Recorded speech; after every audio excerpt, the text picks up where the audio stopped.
Hi all, welcome to M24 channel Telugu. ఈరోజు మనతో పాటు ఉన్నారు ఖైరతాబాద్ బీఆర్ఎస్ పార్టీ ఇన్ఛార్జ్ మన్నే గోవర్ధన్ రెడ్డి గారు. హాయ్ గోవర్ధన్ రెడ్డి గారు, ఎలా ఉన్నారు? వేదనది సగవేకువైనాడు, ప్రేమను పంచే మనసు గొల్లోడు, అయినొల్ల కానొల్ల సూసెటి వాడు, పేదొల్ల గడపల్ల పేరున్న తోడు, ఆకలి కడుపుల్లో అన్నమయ్యి దయాగుణం కరుణ గల్ల చెయ్యి ముసలి సార్, రాజకీయాల్లోకి ఎలాగొచ్చారు? ఉద్యమం భాగంలోగా తెలంగాణ రాష్ట్రం సిద్ధించాలని, తెలంగాణ జరుగుతున్న అన్యాయాలని మా కేసీఆర్ గారు విపులంగా వివరించిన సందర్భంగా అతని మాటలకు ఆకర్షితులై రాజకీయాలకు రావడం జరిగింది. ఉద్యమంలో భాగస్వాములు కావడం జరిగింది. కేసీఆర్ గారు అడుగుల్లో అడుగేయడం జరిగింది. ఉద్యమంలో నేను సైతం తెలంగాణ కొరకు పోరాటం చేయడం జరిగింది. అట్లా రాజకీయాలు రావడం జరిగింది. కేసీఆర్ గురించి ఒక్క మాటలో. కేసీఆర్ ఇస్ లెజెండ్, చాలా గొప్ప నాయకుడు. ఆయన గురించి టాప్ 10లో, భారతదేశంలో టాప్ 10లలో ఆయన ఒక నాయకుడు. ఆయనకున్న చతురత, రాజకీయ చతురత ఎవరికి లేదు. ఇప్పుడు ఈవెన్ మోడీ గారు కూడా ఆ చతురత లేదు. సరే, ఆయన 3 సార్లు ప్రధానమంత్రి కావచ్చు, కానీ ఒక తెలంగాణ రాష్ట్రాన్ని చిన్న రక్తం చిందించకుండా శాంతియుతంగా మహాత్మా గాంధీని ఏదైతే శాంతియుత స్వతంత్ర ఉద్యమం చేసిండో, కేసీఆర్ గారు తెలంగాణ రాష్ట్రం కొరకు తన స్వతంత్రం యుద్ధం కూడా అలా చేసిండు. ఎలాంటి చిన్న ఇన్సిడెంట్ కాకుండా, ఎవరికి మనోభావాలు దెబ్బతీయకుండా ఈరోజు తెలంగాణ రాష్ట్రం తీసుకొచ్చిన దాదాపు జాతీయ పార్టీలు 36 పార్టీలను ఒప్పించగలిగినంటే అది కేసీఆర్తోనే జరిగింది. కేసీఆర్ చాలా గొప్ప నాయకుడు. కేసీఆర్ గారి గురించి రోజుల బట్టి చెప్పుకోవచ్చు. అంత పెద్ద గొప్ప నాయకుడు కేసీఆర్ గారు. ఒక్క మాటలో చెప్పాలంటే కేసీఆర్ గారు లెజెండ్. కేసీఆర్ గురించి చెప్తున్నారు కదా, 2024లో బీఆర్ఎస్ ఓడిపోవడానికి కారణం? ప్రజాస్వామ్యంలో గెలుపోవటములు కామన్. కేసీఆర్ గారు ఓడిపోవడం అనడం కరెక్ట్ కాదు, కానీ కొంత ఆపోజిషన్ పార్టీ ఉన్న పిసిసి ప్రెసిడెంట్ రేవంత్ రెడ్డి గారు అనేక అమలు కాని వాగ్దానాలు చేయడం జరిగింది. 6 గ్యారంటీల పేరు మీద ప్రజల్ని మోసం చేయడానికి ఒక అవకాశం కల్పించుకున్నాడు. ఎగ్జాంపుల్ చెప్తా, 2,000 రూపాయలు పింఛన్ కేసీఆర్ గారు ఇస్తుండే, దాన్ని రేవంత్ రెడ్డి గారు కాంగ్రెస్ పార్టీ 4,000 రూపాయలు పింఛన్ ఇస్తా అని చెప్పింది. కేసీఆర్ గారు రైతు బంధు, దేశంలో ప్రపంచంలో ఎవరు కూడా రైతు పెట్టుబడి ఇవ్వాలన్న ఆలోచన ఎవరికి రాలేదు. ఒక్క కేసీఆర్కి మాత్రమే భారతదేశంలో, ప్రపంచంలో ఎవరు రాని ఆలోచన కేసీఆర్ గారికి వచ్చింది. ఆ ఆలోచనలో భాగంగా రైతు బంధు, రైతుకు పెట్టుబడి ఇవ్వాలని చెప్పే ఉద్దేశంతో రైతుకు పంట వేసేటప్పుడు తన అవసరాల కొరకు సాహుకారుల దగ్గరికి లేకపోతే మిత్రులు తెచ్చుకోవడానికి అక్కడిక్కడ తిరిగేవాళ్ళు. 5 రూపాయలు 4 రూపాయలు వడ్డీలు తీసుకొచ్చుకునే వాళ్ళు. కేసీఆర్ గారు రైతు బిడ్డ కాబట్టి కేసీఆర్ గారు ముందు చూపుతోటి రైతులకు ఏదన్నా పెట్టుబడి సహాయం అందించాలనే ఉద్దేశంతో రైతు బంధు తీసుకురావడం జరిగింది. 10,000 రూపాయలు ప్రతి ఎకరాకి ఇస్తా అని చెప్పి కేసీఆర్ గారు ఇచ్చేవాడు. కానీ కాంగ్రెస్ పార్టీ 10,000 కాదు 15,000 రూపాయలు ఇస్తా అని చెప్పడం వల్ల కొంత రైతులు అటువైపు మొక్కడం జరిగింది. ప్రతి మహిళకు 18 సంవత్సరాలు పైబడిన ప్రతి మహిళకు 2,500 రూపాయలు ఇస్తా అని చెప్తే ప్రతి మహిళ కూడా కాంగ్రెస్ పార్టీకి ఆకర్షితులైనవారు. ఇలా చెప్పుకుంటూ పోతే చాలా సందర్భాల్లో 6 గ్యారెంటీలు 420 హామీలు ఇచ్చి కాంగ్రెస్ పార్టీ అధికారంలో జరిగింది. ఇలా కేసీఆర్ ఓడిపోయినట్టు కాదు, అమలు కానీ వాగ్దానాలు ఇచ్చి ప్రజల్ని తప్పుగా పట్టించాలని చెప్పడానికి ఇది 100% కాంగ్రెస్ పార్టీ వైఫల్యమే అనుకో చెప్పవచ్చు. ఓటమి గెలుపు రెండింటిని ఎలా చూస్తారు? ఎవరైనా గెలిపే కోరుకుంటారు కదా, ఓటమి ఎవరైనా కోరుకుంటారా? కానీ ప్రజాస్వామ్యంలో ఎప్పుడు గెలుస్తామని అనుకుంటారు, కానీ గెలుపును కూడా ఎంత స్వీకరిస్తామో ఓటమి కూడా అంత స్వీకరించాం. మా కేసీఆర్ పదే చెప్తుంది కదా, మాకు అవకాశం ఇస్తే ప్రజల కొరకు పనిచేస్తాం. ఎప్పుడైతే సంక్షేమ పథకాలు చేస్తున్నామో, అభివృద్ధి చేస్తున్నామో అంతకు ఇంకా రెట్టింపు ఉత్సాహంతో వెల్ఫేర్ స్కీమ్స్ పెడతాం, డెవలప్మెంట్ చేస్తామని చెప్పిండు. కానీ ఓడగొట్టారు కాబట్టి ప్రతిపక్ష పాత్ర పోయిస్తున్నాం. ఏదైతే కాంగ్రెస్ పార్టీ అధికారంలో వచ్చే ముందు 6 గ్యారెంటీలు 420 హామీలు అయితే ఇచ్చిరో ప్రజలకు, అవి అమలు చేసే విధంగా మేము ప్రయత్నం చేస్తాం. కాంగ్రెస్ పార్టీ ప్రభుత్వంలో ఉంది కాబట్టి ప్రభుత్వం చేసిన తప్పిదాలని, అవినీతిని కూడా ఎండగడుతూనే ఉంటాం. అది ప్రతిపక్ష పాత్ర. గెలుపుని ఎంత అంగీకరించినామో ఓటమిని కూడా అంతే అంగీకరిస్తాం. అల్టిమేట్ మా గోల్ ఏంది? తెలంగాణ రాష్ట్రం ప్రజలు బాగుండాలని చెప్పే ఉద్దేశం తప్ప తెలంగాణ రాష్ట్ర ప్రజల కొరకు మేము ఏదైనా చేస్తాం, ఎంతకైనా తెగిస్తాం, ప్రాణాన్ని సైతం ఇస్తామని చెప్పి సందర్భం మీకు మీ 3 ద్వారా చెప్తున్నాం. ఓటమి ద్వారా బీఆర్ఎస్ పార్టీ నేర్చుకున్నది ఏంటి? ఒకటేనా, ఇట నేర్చుకునేది ఏముండదు కదా. ప్రతి ప్రజాస్వామ్యంలో అది కామన్. గెలుపు ఓటములు అనేది కాంగ్రెస్ పార్టీ గతంలో దాదాపు 78 సంవత్సరాల్లో ఎన్నోసార్లు దాదాపు సింహభాగం గెలిచింది. ఇప్పుడు ప్రతి వరుసగా దాదాపు 3 టర్ములు కంటిన్యూగా ఓడిపోతుంది కాంగ్రెస్ పార్టీ. దాంట్లో నేర్చుకునేది ఏముంటుందండి? ప్రజలు ఎట్లయితే మనం స్వీకరిస్తారో దాన్ని బట్టి ప్రజాస్వామ్యంలో మనం గెలుస్తుంటాం. అట్లా అని చెప్పి ఓటమి కూడా మనం అంగీకరించడం కాదు. నెక్స్ట్ టైం ఖచ్చితంగా ఇప్పుడు కాంగ్రెస్ పార్టీ అయితే ఈ హామీలు ఇచ్చి గ్యారెంటీలు ఇచ్చి అధికారులకు వచ్చిందో అవి నిజంగా ఇంప్లిమెంట్ చేస్తే నెక్స్ట్ టైం కూడా రావడానికి ఛాన్స్ ఉంటుంది. కానీ అవి 2 సంవత్సరాలు అలాంటి దిశగా అడుగులు ఇస్తున్నట్టు కాంగ్రెస్ పార్టీ, కాంగ్రెస్ ప్రభుత్వం, రేవంత్ రెడ్డి గారు ఎక్కడ కూడా కనబడట్లేదు. సో ఖచ్చితంగా రాబోయే రోజులలో కంపల్సరీ బీఆర్ఎస్ పార్టీ కేసీఆర్ నాయకత్వంలో మరొకసారి గవర్నమెంట్ వస్తుంది. మూడోసారిగా ముఖ్యమంత్రి కేసీఆర్ ప్రమాణ స్వీకారం చేస్తే పూర్తి నమ్మకం ఉంది. ప్రజలు కూడా ఆ దిశగా అడుగులు ఇస్తున్నారు. మనం చూసినాం సర్పంచ్ ఎలక్షన్లో దాదాపు అధికార పార్టీ ఏది ఉంటే దానికి 90% సీట్లు సర్పంచులు అధికార పార్టీ గెలుస్తుంటుంది. కానీ మొన్న 60%కే పరిమితమైందంటే అది కూడా వేరే గుర్తులు లేవు కాబట్టి వివిధ పార్టీల నుంచి గెలిచిన అభ్యర్థులు గెలిచినా కూడా వాళ్ళు కండువలు వేసి మా అభ్యర్థులని సర్పంచ్లని చెప్పుకున్న సందర్భం కాబట్టి 60% వచ్చింది. 40% ప్రతిపక్ష ప్రధాన పార్టీ అయిన మాకు బీఆర్ఎస్ పార్టీకి వచ్చినాయి. ఇప్పుడు ఇవాళ జరిగిన మున్సిపల్ ఎలక్షన్లు కూడా దాదాపు 50% వస్తాయి. మాకు 2900 చిల్లర మున్సిపల్ వార్డు మెంబర్లో దాదాపు మాకు 50% వస్తుంది నమ్ముతున్నాం. అంటే ప్రజలు ఆ వైపు ఉన్నారు. కాంగ్రెస్ పార్టీ ఇచ్చిన హామీలని ఎక్కడ నెరవేర్చకపోవడం వల్ల, ఈ సంక్షేమ పథకాలు అందకపోవడం వల్ల, పాతవి కూడా అందకపోవడం వల్ల, కేసీఆర్ కిట్ లాంటివి, కళ్యాణ్ లక్ష్మి షాదుంబాబు లాంటివి, రైతు బీమా లాంటిది, రైతు బంధు లాంటివి అనేక కార్యక్రమాలు అందట్లేదు, వెనుకబడుతున్నాయి. నెక్స్ట్ పవర్ కూడా సరిగ్గా సప్లై చేస్తలేరు, వాటర్ ఇబ్బందులు ఉన్నాయి, అనేక రైతులు కూడా చాలా ఇబ్బందులు పడుతున్నారు. ముఖ్యంగా రైతులు యూరియా గురించి కూడా ఉదయం తెల్లారి గంటల 3 గంటల నుంచి వెళ్ళి చెప్పులు పెట్టి లేకపోతే పాస్బుక్లు పెట్టి లేకపోతే చలికాలం కూడా ఇబ్బంది పడుతూ క్యూలలో నిలబడ్డారు. కాబట్టి అవన్నీ దృష్టిలో పెట్టుకున్నప్పుడు కాంగ్రెస్ పార్టీకి పెద్ద మైనస్ అవుతుంది. దాని ప్రధాన ప్రతిపక్షమైన బీఆర్ఎస్ పార్టీ ప్లస్ అవుతుంది. అప్పుడు కేసీఆర్ గారు 10 సంవత్సరాలు అయితే పాలన చేసినప్పుడు రైతులకు కానీ సంబంధించిన వర్గాలకు సంబంధించిన ఎవ్వరు కూడా చిన్న ఇబ్బంది లేకుండా కేసీఆర్ గారు పరిపాలన చేసిండు, సంక్షేమం అందించిండు, డెవలప్మెంట్ చేసిండు. అందుకే కేసీఆర్ కోరుకుంటారు. కేసీఆర్కు మళ్ళీ వస్తే బాగుంటుంది, మాకు ఇలాంటి ఇబ్బందులు ఉన్నాయి అని చాలామంది వ్యక్తులు కానీ చాలా సంబంధించిన వర్గాలకు సంబంధించిన ప్రజలు కానీ కోరుకుంటారు. కాబట్టి నెక్స్ట్ కంపల్సరీ 100కు 100%, 100కు 1000% బీఆర్ఎస్ పార్టీ గవర్నమెంట్ వస్తుంది. ముచ్చటగా మూడోసారి కేసీఆర్ గారు ముఖ్యమంత్రి ప్రమాణ స్వీకారం చేస్తాడు. మీ పార్టీలో గ్రూప్స్ ఉన్నాయి. మీరు కేటీఆర్ గ్రూపా, హరీష్ చంద్ర గారి గ్రూపా? ఇంక్లూడింగ్ కేటీఆర్ కూడా, హరీష్ రావు కూడా కేసీఆర్ గ్రూపే. నేను కూడా కేసీఆర్ గారి గ్రూపులమే. ఈడ కొత్తగా కేటీఆర్ గ్రూప్ అంటూ హరీష్ రావు గ్రూప్ అంటూ ఎవరు లేరు. అందరం బీఆర్ఎస్ పార్టీలో ఉన్న ప్రతి కార్యకర్త, ప్రతి సైనికుడు, ప్రతి కేసీఆర్ గారి సైనికులమే, కేసీఆర్ గారి గ్రూపులమే. మాత్రం 100% కేసీఆర్ గ్రూపులమే. ఇందులో ప్రత్యేకంగా ఈయన పేరు ఆయన పేరు ప్రస్తావించాల్సిన అవసరం లేదు. అందరం కేసీఆర్ సైనికులమే, కేసీఆర్ శిష్యులమే, కేసీఆర్ కార్యకర్తలమే. ఇంక్లూడింగ్ కేటీఆర్, హరీష్ రావు కూడా అందరం బీఆర్ఎస్ పార్టీ గొడుగు కింద పనిచేస్తున్న వాళ్ళమే. కేసీఆర్ గారు సైనికుల్లాగా పనిచేస్తాం. కేసీఆర్ గారు ప్రాణమైన ఇస్తానికి రెడీ ఉన్నాం. మాకు అల్టిమేట్ కేసీఆర్తో సహా అందరం కలిసి తెలంగాణ ప్రజల గెలిపించడే మా ముఖ్య ఉద్దేశం. తెలంగాణ ప్రజలను ఆర్థికంగా ఎదిగించే విధంగా ప్రయత్నం చేయడమే ఆ కేసీఆర్ గారి లక్ష్యం. మేము దానికి 100% తోడ్పాటు ఉంటాం.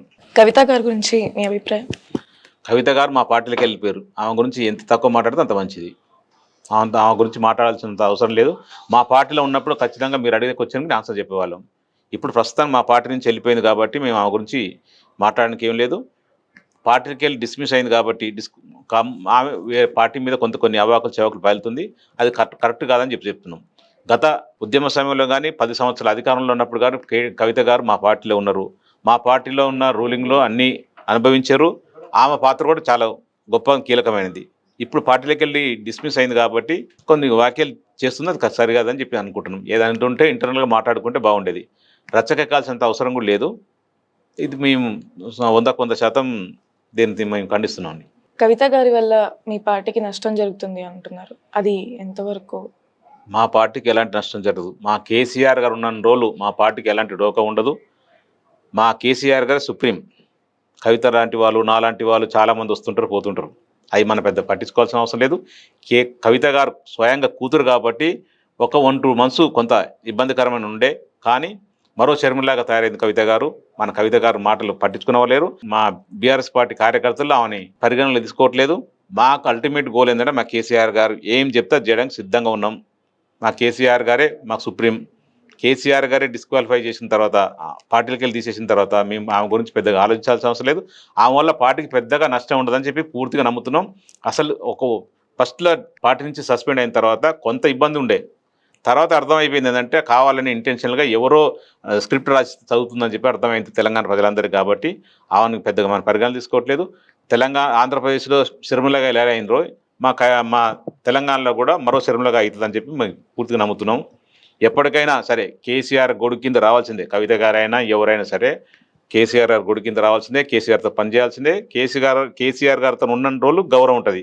కేసీఆర్ గారు కాదని చెప్పి ఎవరు పక్కన అడిగేసినా కూడా ఖచ్చితంగా 100% గౌరవం పోద్ది. ఆ ఆ వ్యక్తి మీద ఉన్న విలువ కూడా పోతుంటుంది. బీఆర్ఎస్లో నెంబర్ 2 పొజిషన్లో ఎవరు? కేటీఆర్ గారా, హరీష్ గారా? ఈ నెంబర్ 2 అనే పొజిషన్ ఉండదు. కేసీఆర్ గారు సుప్రీం. నెంబర్ 1 నుంచి నెంబర్ 10 వరకు కేసీఆర్ గారే. ఇందులో నెంబర్ 2 అనేది కాకపోతే వర్కింగ్ ప్రెసిడెంట్గా కేటీఆర్ ఉన్నారు కాబట్టి, పార్టీ వ్యవహారాలు అధికారం లేదు కాబట్టి, పార్టీ వ్యవహారాల విషయంలో కేసీఆర్ గారు అందుబాటులో లేకపోతే వర్కింగ్ ప్రెసిడెంట్గా కేటీఆర్ దగ్గరికి అందరూ పోతుంటాం. అంత మాత్రాన ఎవరు సెకండ్ అనో, థర్డ్ అనో, ఫోర్త్ అనో ఎవరు లేదు. అందరం కూడా కేసీఆర్ గారి కింద పనిచేసే వాళ్ళమే. కేసీఆర్ బీఆర్ఎస్ పార్టీ సైనికులం, బీఆర్ఎస్ పార్టీ కార్యకర్తలమే, ఇంక్లూడింగ్ కేటీఆర్తో సహా. మాకున్న దాదాపు 60 లక్షల మంది సభ్యత్వం ఉంది. 60 లక్షల మంది సభ్యత్వానికి కేసీఆర్ గారు సుప్రీం. ఆయన చెప్పిందే వేదం. ఆయన ఏం చెప్తే అది ఒక క్రమశిక్షణ సైనికుల్లాగా పనిచేయడం సిద్ధంగా ఉన్నాం మేము, ఇంక్లూడింగ్ కేటీఆర్, హరీష్ రావుతో సహా. ఈ 60 లక్షల మంది కార్యకర్తల కోసం కేసీఆర్ గారు ఎప్పుడు బయటకు రావస్తున్నారు? కేసీఆర్ గారు కార్యకర్తల గురించే బయటకు రాడు. 4 కోట్ల తెలంగాణ ప్రజల కొరకు, 4 కోట్ల తెలంగాణ ప్రజల క్షేమం కొరకు, 4 కోట్ల ప్రజల మంచికి జరగడం కొరకు కేసీఆర్ గారు ఎప్పుడు రావాలనో అప్పుడు వస్తాడు కంపల్సరీ. కొత్తగా గవర్నమెంట్ వచ్చింది, రేవంత్ రెడ్డి గారు ముఖ్యమంత్రి అయినరు, కొంత అవకాశం ఇవ్వాలి, అదే వాళ్ళు ఇచ్చిన హామీలని ఇంప్లిమెంట్ చేసే విధంగా కొంత సమయం ఇవ్వాలని చెప్పే ఉద్దేశంతో ఇన్ని రోజులు రాలేదు. ఖచ్చితంగా సమయం వస్తుంది. కేసీఆర్ గారు 100% బయటకు వస్తాడు. 4 కోట్ల ప్రజల గురించి కొట్లాడతాడు. ఏదైతే కాంగ్రెస్ పార్టీ రేవంత్ రెడ్డి గారు ప్రభుత్వం అయితే హామీలు ఇచ్చిండో, గ్యారెంటీలు ఇచ్చిండో అవన్నీ ఇంప్లిమెంట్ చేసే విధంగా ఖచ్చితంగా తెలంగాణ ప్రజల తరపున ఒక ప్రధాన ప్రతిపక్ష బీఆర్ఎస్ పార్టీగా, ప్రతిపక్ష నాయకుడిగా 100% అడుగుతాడు. మెడలు పట్టి ఉంచుతాడు. అవసరం అంటే దేనికైనా సిద్ధంగా ఉంటాడు ప్రభుత్వానికి అడిగడంలో. అంతే తప్ప ఒక కార్యకర్తల గురించో రాడు. 4 కోట్ల ప్రజల గురించే తెలంగాణ రాష్ట్రం గురించి పార్టీ పెట్టిండు కాబట్టి అందరి గురించి కొట్లాడతాడు. అందరి యోగక్షేమాల గురించే మాట్లాడతాడు కేసీఆర్ గారు. కేసీఆర్ గారికి ఈ కాల్స్ ట్యాపింగ్ దీని గురించి ఏమంటారు? అవన్నీ తప్పుడు అవాస్తవాలని చెప్పేసి ఓన్లీ రాజకీయ కక్ష కొరకు ఏదాగానే కేసీఆర్ గారికి బురద జల్లాలని, కేసీఆర్ గారిని బట్టగాల్చి మీదేయాలని చెప్పేసి చెయ్యని నేరానికి నోటీసులు ఇచ్చి కేసీఆర్ గారిని రాక్షసానందం పొందుతుండ్రు రేవంత్ రెడ్డి గారు. ఇది ఓన్లీ కేవలం ఆయన రాక్షసానందం కొరకు ఇట్లా సిట్ల మీద సిట్లు వేసి, కమిషన్ మీద కమిషన్ వేసి కేసీఆర్ గారిని, కేసీఆర్ కుటుంబాన్ని అంటే రేవంత్ రెడ్డి గారు ఆనందపడుతుండు. మొన్న ఈ కార్ రేస్ గురించి కేటీఆర్ ఏసీబీ కేసు నోటీసులు వేయడం, అంతకుముందు ఈ హరీష్ రావు గారికి ఈ ఫోన్ ట్యాపింగ్లో నోటీసులు ఇవ్వడం, సంతోష్ రావు గారికి నోటీసులు ఇవ్వడం, కేసీఆర్కి నోటీసులు ఇవ్వడం అనేది గతంలో కూడా కాళేశ్వరం మీద కూడా కేసీఆర్ గారు నోటీసులు ఇచ్చిండు. ఆయన అటెండ్ అయ్యిండు, కట్టిన ప్రాజెక్టు వివరాలు డీటెయిల్స్ ఇచ్చేసిండు. దాంట్లో ఎలాంటి కొండంతవి ఎలుకన పెట్టినట్టుంది కాళేశ్వరం దాని మీద. సో ఇప్పుడు కూడా అంతే, ఫోన్ ట్యాపింగ్ విషయంలో కేసీఆర్ గారు తప్పుడు చేయలేదు. ఒక ఇంటెలిజెన్స్ డిపార్ట్మెంట్ ఉంది, రాష్ట్ర భద్రత గురించి, రాష్ట్ర ప్రజల మాన ప్రాణ భంగాల గురించి ఏదైతే ఇంటెలిజెన్స్ డిపార్ట్మెంట్ ఉందో వాళ్ళ డ్యూటీ వాళ్ళు చేస్తుంటారు. వాళ్ళు ఎట్లా రికార్డ్ చేస్తారా, లేకపోతే ఎంక్వైరీ చేసుకుంటారా, లేకపోతే ఇంటెలిజెన్స్ ఎట్లా వాళ్ళ వ్యవస్థ చూసుకుంటారు.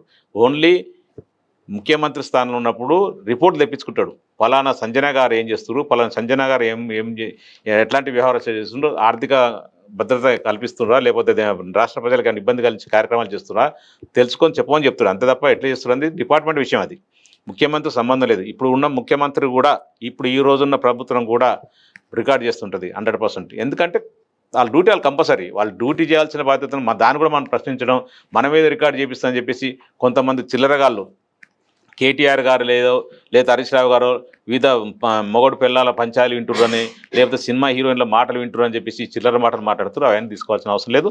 ఆ పోలీస్ డిపార్ట్మెంట్ చెప్పడం జరిగింది, మీ హీరోయిన్ల మాటలు ఎవరు కూడా వినలేదు, ఇలా తప్పుడు అతను అని చెప్పడం జరిగింది. ఇవన్నీ ఓన్లీ రాజకీయ దురుద్దేశంతో, రాజకీయ కక్ష సాధింపుతో చేస్తున్న వ్యవహారాలు తప్ప ఇలా వాస్తవం లేదు. ముఖ్యమంత్రి గారు కానీ, కేటీఆర్ గారు కానీ, హరీష్ రావు గారికి ఎలాంటి ఈ ఫోన్ ట్యాంక్స్ విషయంలో సంబంధం లేదు. అది తెలిసి కూడా కావాలని చేస్తుంది. ఇంకంటే ఏదో ఒకటి చేయాలి కదా. 2 సంవత్సరాలు జరుగుతుంది అంతే. కొద్ది రోజులు కాళేశ్వరం, కొద్ది రోజులు విద్యుత్ స్కామ్, కొద్ది రోజులు ఈ కార్ రేస్, ఇప్పుడు ఫోన్ ట్యాపింగ్. ఇట్లా 2 సంవత్సరాలు గడిచిపోయింది. ఇంకో 2-3 స్కామ్లు వెళ్తాయి, ఇట్లా తీసుకొస్తారు. 2-3 సంవత్సరాలు, ఇంకో 2 సంవత్సరాలు కంప్లీట్ అయిపోద్ది. ఈయనకి ఇచ్చిన అవకాశం పూర్తి కంప్లీట్ అయిపోద్ది. తర్వాత నేనేం చేయలేకపోయినా ఇలా అవినీతి మీదనే పొట్లాడానికి 5 సంవత్సరాలు జరిపింది, ఇంకో 5 సంవత్సరాలు కావాలని అడుగుతుంటారు. కానీ ప్రజలు ఇచ్చే పరిస్థితి లేదు. ప్రజలకు తెలుసు ప్రజలు కేసీఆర్ గారు ఎక్కడ తప్పు చేయలేదు. ప్రజల కొరకే పనిచేసిండు. కాళేశ్వరం లాంటి పెద్ద పెద్ద ప్రాజెక్టులు కట్టి ఈరోజు దాదాపు 2014 ముందు 1,00,00,000 ఎకరాల చిల్లర నీళ్లు పారే ప్రాంతాన్ని దాదాపు 2 కోట్ల ఎకరాలకు 2 లక్షల కోట్ల ఎకరాలకు నీళ్ళు ఇచ్చే ప్రయత్నం చేసిందంటే 2 కోట్ల సారి అట్లాంటి పరిస్థితి కేసీఆర్ తీసుకొచ్చిండు. అట్లాంటి దాన్ని వదిలేసేసి కాలి పేలి పనికి వాళ్ళని పెట్టేసుకొని ఈయనేదో జైలుకు పోయినని చెప్పేసి అందరిని కేసీఆర్ కుటుంబాన్ని జైల్లో పెట్టాలని చెప్పేసి ఈయనేదో అవినీతి చేసినని చెప్పి ఆ అవినీతిని అందరికి అంటగట్టాలని ఒక ప్రయత్నం చేస్తుండు. బ్లాక్మెయిల్ చేసిండు ఈయన.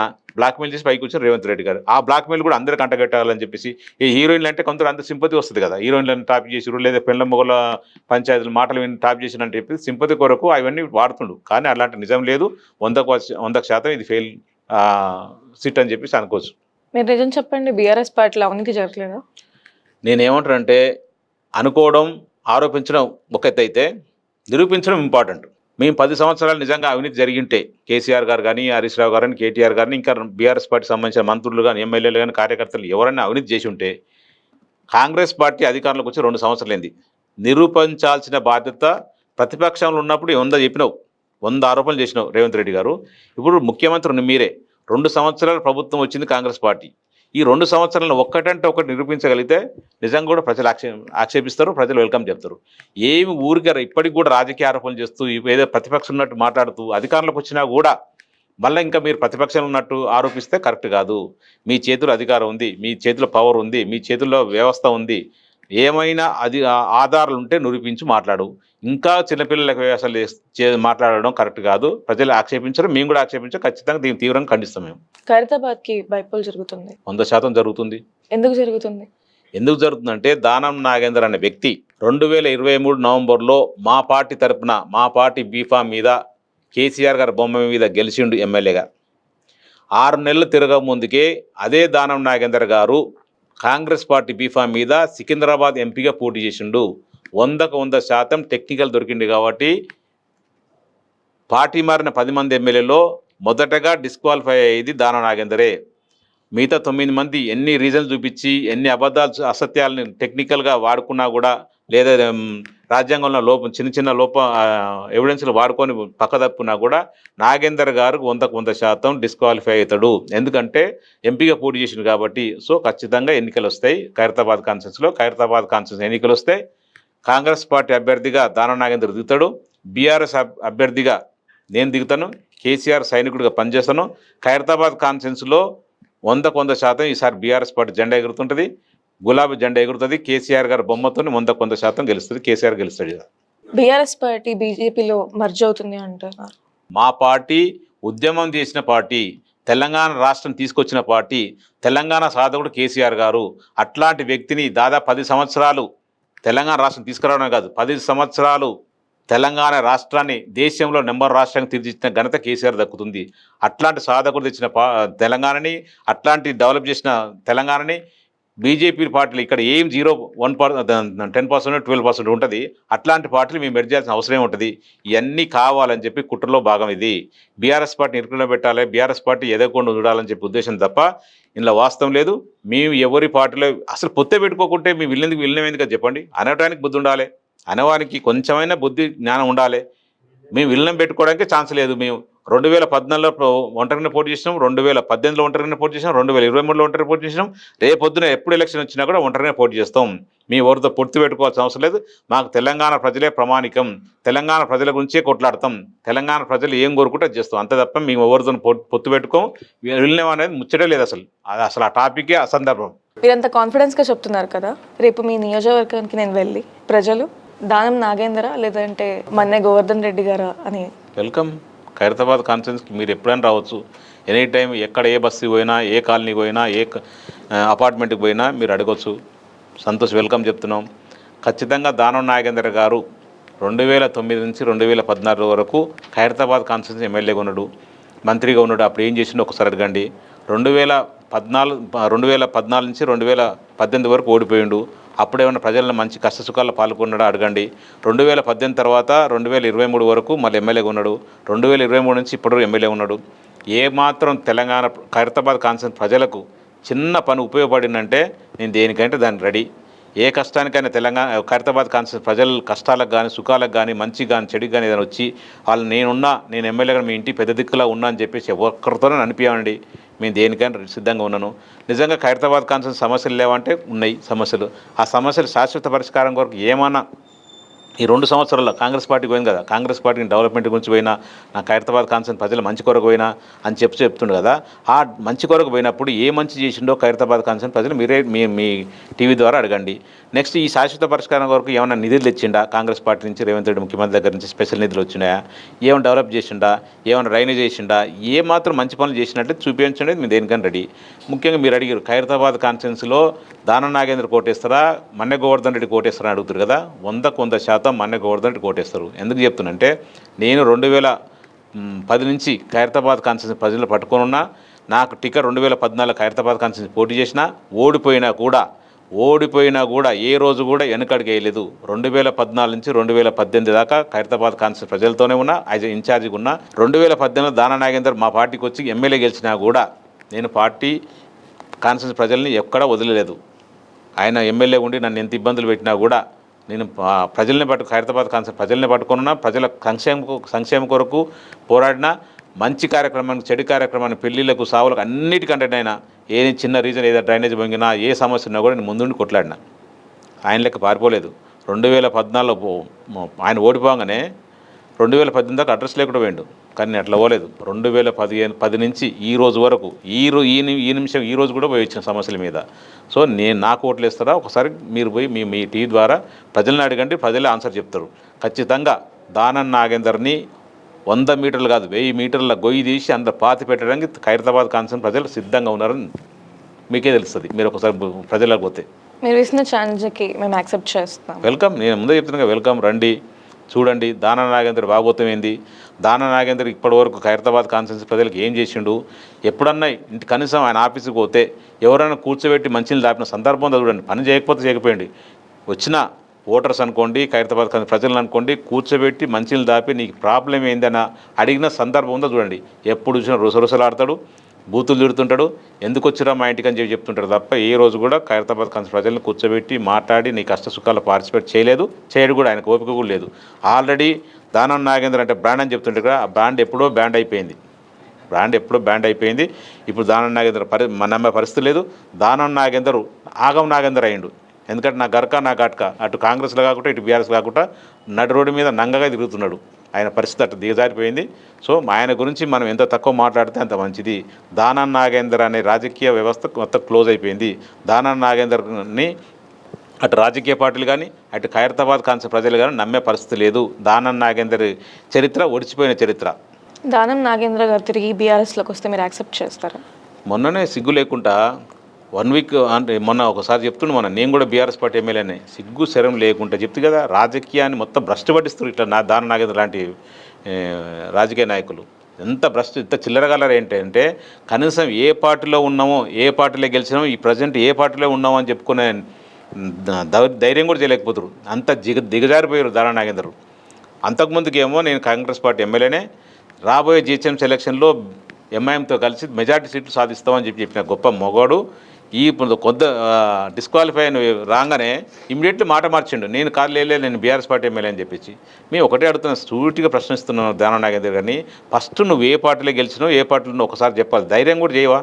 ఇన్ని సంవత్సరాలు 6 సార్లు ఎమ్మెల్యే అంటాం కదా, 6 సార్లు ఎమ్మెల్యే అయ్యి కూడా ఏ పార్టీలో ఉన్నావు అని చెప్పుకోలేని నీచ స్థితిలో దిగజారిపోయినావంటే నీవు ఎందుకు ఉంటేంది లేకుంటేంది ఆ బతికెందుకు? అంత దిగజారి బతకాల్సిన అవసరం ఉంది దానం నాగేందర్. ధైర్యంగా చెప్పు నేను కాంగ్రెస్ పార్టీలో ఉన్నాను చెప్పి. అంతే తప్ప నువ్వు రోజు పొద్దున్న లేసి ఫ్లెక్సీలు వేసుకుంటావు, కాంగ్రెస్ పార్టీ కండు వేసుకుంటావు, కాంగ్రెస్ పార్టీ మీటింగ్లు అటెండ్ అవుతుంటావు, రేవంత్ రెడ్డి గారు ముఖ్యమంత్రి ఏమో తిరుగుతుంటావు, మళ్ళీ బీఆర్ఎస్ పార్టీలో ఏమైనా ఎమ్మెల్యే అంటుంటావు. అసలు సిగ్గు శరం అనిపించట్లేదా ఆ మాట్లాడటానికి? ఏదో నిన్నమని వచ్చిన రాజకీయ నాయకుడు కాదుగా, దాదాపు 30 సంవత్సరాల నుంచి రాజకీయాలు ఉన్నావు, 6 సార్లు ఎమ్మెల్యే అయినావు, ఒకసారి మినిస్టర్ అయినావు. ఇంకా ఎందుకు ఆ దిగజారి మాట్లాడు? ఆ దిగజారి మాట్లాడి మధ్య చేయండి. రాబోయే యూత్ కూడా కొంచెం మీరు రోల్ మోడల్ ఉంటాడు చేయండి. మీరు చిల్లర పనులు చేస్తుంటే చిల్లరగా ఒక బజార్ రౌడీలాగా తయారు చేస్తే మాట్లాడితే రాబోయే రోజుల్లో రాజకీయాలంటే అసహించుకుంటారు ప్రజలు. ఆల్రెడీ అసహించుకుంటారు. యూత్ కూడా రాబోయే రోజుల్లో మనం ఒక లీడర్ కావాలి, ప్రజాస్వామ్యంలో ఒక మంచి ఎదగాలి, లేకపోతే ప్రజలకు సేవ చేయాలని ఆలోచన ఉన్నవాడు కూడా నీలాంటిది చూస్తే సిగ్గు అనిపిస్తుంది. ఇప్పటికైనా ధైర్యం చేసి Congress party MLA Congress party MLA ఉండు, మేము కాదంటలేదు. నువ్వు టెక్నికల్ దొరికినావు కాబట్టి రాజీనామా చేయి, ఓపెన్గా ప్రజాస్వామ్యం తెలుసుకుందాం. నీ గొప్పతనమా, నీ పార్టీ గొప్పతనమా, లేదా మా పార్టీ గొప్పతనమా, మా కేసీఆర్ గొప్పతనం కనుక్కుందాం. మేము నిలబడతాం, మేము సిద్ధంగా ఛాలెంజ్ మేము సిద్ధంగా ఉన్నాం కదా మేము పోటీ చేయడానికి. నువ్వు ఎందుకు భయపడుతున్నావు? మరి అన్నిసార్లు ఎమ్మెల్యే కదా, అంత అంత వణుకు ఎందుకు కుడుతుంది? ఆ వణుకు పుట్టి ఎందుకు అంత భయంగా బతకాల్సిన అవసరం ఉంది? మూసుకొని ఇంట్లో వండుకో అంతే తప్ప చిల్లర మాటలు మాట్లాడుతూ చిల్లర కాలం గడుపుతూ ఆల్రెడీ 2.5 సంవత్సరాలు కావస్తుంది. ఇంకో 2.5 సంవత్సరాలు ఇట్లే గడుపుతాను చూస్తున్నావు. ప్రజలు ఈ రోజు కాకపోతే రేపైనా సరే నువ్వు డిస్క్వాలిఫై తప్పదు, ప్రజలు నీకు బొందబెట్టడం తప్పదు. ఖచ్చితంగా నీకు రాజకీయ సమాధి కట్టడం 100% ఈ టర్మ్లో అయిపోద్దని చెప్పి సందర్భంగా దాని అందరూ హెచ్చరిస్తున్నాం. ఖైరతాబాద్కు బీఆర్ఎస్ 10 సంవత్సరాలు చేసిన అభివృద్ధి ఏంటి? చాలా ఉన్నాయి, లిస్టు చదవాలంటే రోజు మొత్తం పడుతుంది. ఖైరతాబాద్లో గతంలో పీజీఆర్ గారు ఉన్నప్పుడు, ఇదే కాంగ్రెస్ పార్టీ అధికారులు ఉన్నప్పుడు ఖాళీ బిందెలతో నిరసన తెప్పేవాళ్ళు. జలమండలి మా దగ్గర ఉంది, ఖైరతాబాద్ కాన్స్టిట్యూషన్లో ఉంది. ప్రతి వాటర్ వర్క్స్ డిపార్ట్మెంట్ కాడికి వేసి ప్రతి మహిళ మా బస్తీలకు వాటర్ రావట్లేదు, మా కాలనీకి వాటర్ రావట్లేదు అని చెప్పేసి ఖాళీ బిందెలతో నిరసన తెలిపిన సందర్భం ఉంది. అప్పుడు ఎమ్మెల్యేగా పీజీఆర్ గారు ఉండే, ఆ టైంలో కూడా చేసిన సందర్భం ఉంది. మరి 2014 తర్వాత తెలంగాణ రాష్ట్రం వచ్చిన తర్వాత, అదే కేసీఆర్ గారు ముఖ్యమంత్రి అయిన తర్వాత, కేటీఆర్ గారు మున్సిపల్ శాఖ మంత్రి అయిన తర్వాత నీటికి ఎలాంటి చిన్న ఇబ్బంది జరగకుండా చూసిన ఘనత కేసీఆర్ దక్కుతుంది. ఆ డెవలప్మెంట్ కదా. ప్రతి ఇంట్లో దాదాపు 1.5 అవర్ మంచి సురక్షితమైన వాటర్ ఇచ్చిర్రు, డ్రైనేజ్ క్లియర్ చేసిర్రు, రోడ్లు వేసిర్రు, కరెంట్ ఇచ్చిర్రు, బస్సు దవాఖానలు పెట్టిర్రు, మల్టీప్లెక్స్ ఫంక్షన్లు కట్టిర్రు. అలాగే చాలా డెవలప్మెంట్ చేశారు. బస్తీలో ఎంత నీట్గా అయినంటే అంత నీట్గా అయినా. గతంలో కాంగ్రెస్ పార్టీ అధికారులు ఉన్నప్పుడు, టీడీపీ అధికారులు ఉన్నప్పుడు ఇలాంటివి లేకుండే. బీఆర్ఎస్ వచ్చిన తర్వాత కేసీఆర్ గారు ముందు చూపుతోటి కేటీఆర్ గారు మున్సిపల్ శాఖ మంత్రి ఉండి ఎప్పటికప్పుడు ఫాలోఅప్ చేస్తూ ఎప్పటికప్పుడు రివ్యూలు పెడుతూ బస్సులో చిన్న సమస్యలు కూడా రెక్టిఫై చేసిండు. గతంలో చిన్న వర్షం వచ్చిందంటే ఇబ్బంది అయ్యేది. ఒకసారి 2016 మంచి వర్షం వచ్చినప్పుడు కేటీఆర్ గారు మున్సిపల్ శాఖ మంత్రి ఎక్కడిదక్కడ నాలాలు క్లియర్ చేసేసి ఎక్కడ వర్షం ఆకుండా చేసిన ఘనత బీఆర్ఎస్ పార్టీ దక్కుతుంది. ముఖ్యంగా రజనీకాంత్ లాంటి సెలబ్రిటీ సినిమా స్టార్ హైదరాబాద్కి వచ్చి ఒక సందర్భం చెప్పిండు. ఏమని చెప్పిండంటే, హైదరాబాద్ చూస్తుంటే నేను అమెరికా న్యూ జెర్సీ లాగా డల్లాస్ లాగా చూసినట్టు అనిపిస్తుందని చెప్పిండు. లయ హీరోయిన్ గారు హైదరాబాద్ న్యూ జెర్సీ కంటే, అంటే అమెరికా న్యూ జెర్సీ కంటే హైదరాబాదే సేఫ్, మంచిగా ఉంది, మంచి డెవలప్ అయిందని చెప్పింది. అంటే ఇదంతా ఉరికేం రాలేదు. 2014 బిఫోర్ తెలంగాణ రాష్ట్రం ఎలా ఉండే, 2014 తర్వాత కేసీఆర్ గారు ముఖ్యమంత్రి అయిన తర్వాత ఎంత డెవలప్ అయిందో దీన్ని బట్టి నేను ఎగ్జాంపుల్ చెప్తున్నాను. చాలా సమస్యలు, అనేక సమస్యలు ఉండే హైదరాబాద్లో. అనేక సమస్యల మీద అందులో ఖైరతాబాద్ ఉండే. ఖైరతాబాద్లో కూడా సమస్యలు లేకుండా చేసిండు. బస్తీ దవాఖానలో ఒక బస్తీలో ఏదైనా చిన్న జ్వరం వచ్చినా, జలుబు వచ్చినా, లేకపోతే ఇంకే తలనొప్పులు వేసినా కూడా ఒక కార్పొరేట్ హాస్పిటల్ కూడా ఉంటే మినిమం 2,000, 3,000, 5,000 బిల్ అయ్యేది.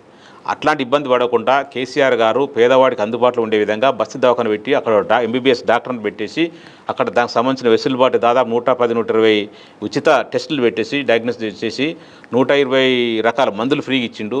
ఇదంతా కేసీఆర్ గొప్పతనం. అది కేసీఆర్ గారి గురించి ఎంత చెప్పినా తక్కువనే, రోజులు చెప్పుకోవచ్చు కేసీఆర్ గురించి. కేసీఆర్ గారు ఏం చేసిందంటే, నా తెలంగాణ ప్రజలు మంచిగా ఉండాలి, ముఖ్యంగా కంటి వెలుగు. ఎవరన్నా ఆలోచించిన భారతదేశంలో ఒక పేదవాడు కళ్ళల్లో వయసు అయిపోయింది కానీ కళ్ళు కనబడుతున్నాను అనుకుంటారు తప్ప దానివల్ల ఇటు రిపేర్ అంటే బాగు చేసుకోవచ్చు, దానికి ఒక డాక్టర్ ఉంటాడని చెప్పేసి పల్లెటూళ్ళలో తెలియని పరిస్థితి. కానీ కేసీఆర్ గారు ఆలోచించి కంటి వెలుగు అని ప్రోగ్రాం పెట్టిండు. కంటి వెలుగు ద్వారా కొన్ని వేల మంది, లక్షల మందికి కంటి వెలుగు వచ్చింది. కంటి వెలుగుని ఇచ్చిండు, అద్దాలు ఫ్రీ ఇచ్చిండు, మెడిసిన్ ఫ్రీ ఇచ్చిండు, ఆపరేషన్ ఫ్రీ చేసిండు. అసలు కేసీఆర్ గారి గురించి మీరు ఎంత తక్కువ చెప్తున్న, టాప్ 10 భారతదేశంలో టాప్ 10 ఉన్న లీడర్లలో నెంబర్ 1 ప్లేస్లో ఉంటాడు కేసీఆర్ గారు. అంత ప్రజల గురించి ఆలోచించే వ్యక్తి కేసీఆర్ గారు. తెలంగాణ రాష్ట్రంలో కానీ ఖైరతాబాద్ కాన్స్టిట్యూన్సీలో అనేక సమస్యల మీద క్లియర్ చేసిన ఘనత కేసీఆర్ గారు దక్కుతుంది, బీఆర్ఎస్ పార్టీ దక్కుతుంది. ఖైరతాబాద్కి మీరు ఎమ్మెల్యే అయితే మీరు చేసే మొట్టమొదటి పని ఏంటి? మొట్టమొదటి కాదు, లాస్ట్ కాదు, ప్రతి ఖైరతాబాద్ కాన్స్టిట్యూన్సీలో ఉన్న ప్రతి పౌరుడికి, తెలంగాణ బిడ్డ అనుకోండి, వివిధ రాష్ట్రాల నుంచి వచ్చిన వాళ్ళందరికీ కూడా సమానంగా చూస్తూ, ఎవరికి చిన్న ఇబ్బంది వచ్చినా కూడా నేను ఒక ఇంట్లో సభ్యుడిలాగా, ఒక కుటుంబ సభ్యుడిలాగా, ఒక అన్నలాగా, ఒక తమ్ముడిలాగా, ఒక కొడుకులాగా వాళ్ళది పనిచేసి పెడతా. నెంబర్ 1. ఈ సమస్యలు శాశ్వతంగా ఎప్పటి నుంచో ఉన్న సమస్యలన్నిటికీ పరిష్కార దిశగా అడుగులేస్తాను.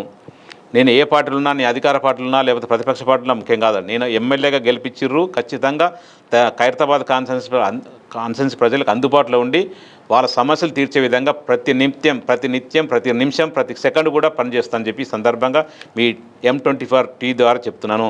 ఖైరతాబాద్ కాన్సెన్స్ ప్రజలు ఏదో చిన్న బాధ అయినా కూడా నా కొడుకో, నా బిడ్డో, నా అమ్మనో, నా వైఫో బాధపడ్డట్టు కూడా భావిస్తా. 100% ఆ ప్రజల్లో అందుబాటులో ఉంటా. తలలో నాలుకలాగా ఖచ్చితంగా వాళ్ళ సమస్యల్లో ముందుంటాను.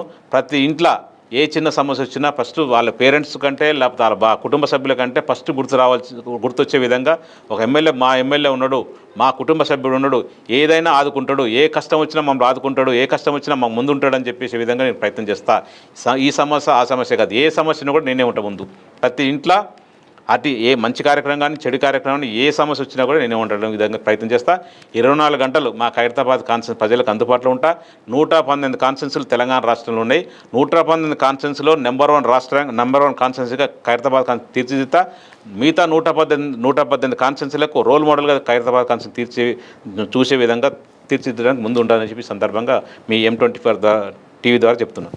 జిహెచ్ఎంసీ ముక్కలు చేయడం పైన మీ అభిప్రాయం? ముక్కలు చేయడం తప్పేం కాదు, కానీ ఏ పారదర్శకంగా ముక్కలు చేసిన అనేది ముఖ్యమేడ. ప్రజాప్రతినిధులు ఆల్రెడీ కార్పొరేటర్లు ఉన్నారు, వివిధ రాష్ట్రాల ప్రతిపక్ష నాయకులు ఉన్నారు, ప్రజాప్రతినిధులు ఉన్నారు, ఆఫీసర్లు ఉన్నారు, కొన్ని వెల్ఫేర్ సొసైటీలు ఉన్నాయి. వాళ్ళందరినీ ఎవరిని పరిగణలు తీసుకోకుండా ఇష్టానుసారంగా ముక్కలు చేయడం కరెక్ట్ కాదనేది మా ఉద్దేశం. మేము ముక్కలు చేసినంత మాత్రాన ఏదో అయిపోయిందని కాదు. ముఖ్యంగా శంషాబాద్ లాంటి సిటీ అవుట్స్కట్లు ఉన్న వాళ్ళు చిన్న చిన్న డివిజన్లు తయారు చేయడం జరిగింది. ఇప్పుడు హైదరాబాద్ ఉన్న ఫెసిలిటీస్ వేరు, శంషాబాద్ అవుట్స్కట్ ఉన్న ఫెసిలిటీస్ వేరు. ఇప్పుడు ఇక్కడ ఉన్నవాడు కొంత వెసులుబాటు ఉంటుంది, ఆర్థికంగా ఉంటాడు. ఇక్కడ ఒక హౌస్ పర్మిషన్కి పోతే 10 లక్షల రూపాయలు ఖర్చు పెట్టగలుగుతాడు. అదే శంషాబాద్లో లేకపోతే ఇంకా అవుట్స్కట్లు ఉన్నవాడు ఆ 10 లక్షల రూపాయలు పర్మిషన్ పెట్టాలంటే కొంత ఇబ్బందికర విషయం. మేము వాటి మీద ప్రశ్నించినాం.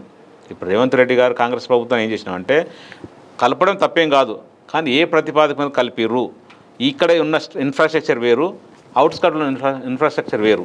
మరి ఇక్కడ వచ్చే పన్నులు అక్కడేస్తే వాళ్ళు కట్టలేని పరిస్థితి. గ్రామంలో ఉన్న వాళ్ళు పన్నులు వేలు లక్షలు కట్టలేరు కదా. దీని మీద కరెక్ట్గా శాస్త్రీయంగా ఆలోచించండి అని చెప్పినాం. శాస్త్రీయంగా ఎవరికి ఇబ్బంది లేకుండా ఇప్పుడు ఇక్కడ ఉన్నది ఈడ 10 లక్షలు, మా ఇల్లు ఉంది, బిల్డింగ్ ఉంది, దాదాపు 10 లక్షల రూపాయలు ట్యాక్స్ వచ్చింది ఒక సంవత్సరానికి. ఎగ్జాంపుల్ చెప్తున్నా.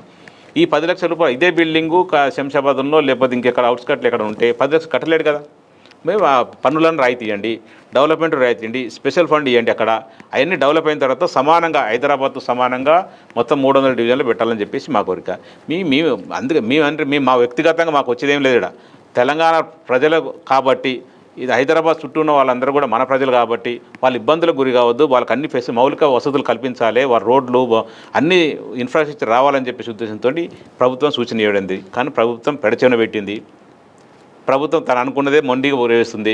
భారతదేశంలో ఇంత పెద్ద విస్తీర్ణం గల జిహెచ్ఎంసీ ఉండొద్దని అనుకున్నదేమో హైదరాబాద్ తయారు చేసి చూపిస్తుంది. సరే, రేవంత్ రెడ్డి గారు ఒక ప్రయత్నం బాగుండాలని కోరుకుంటాం.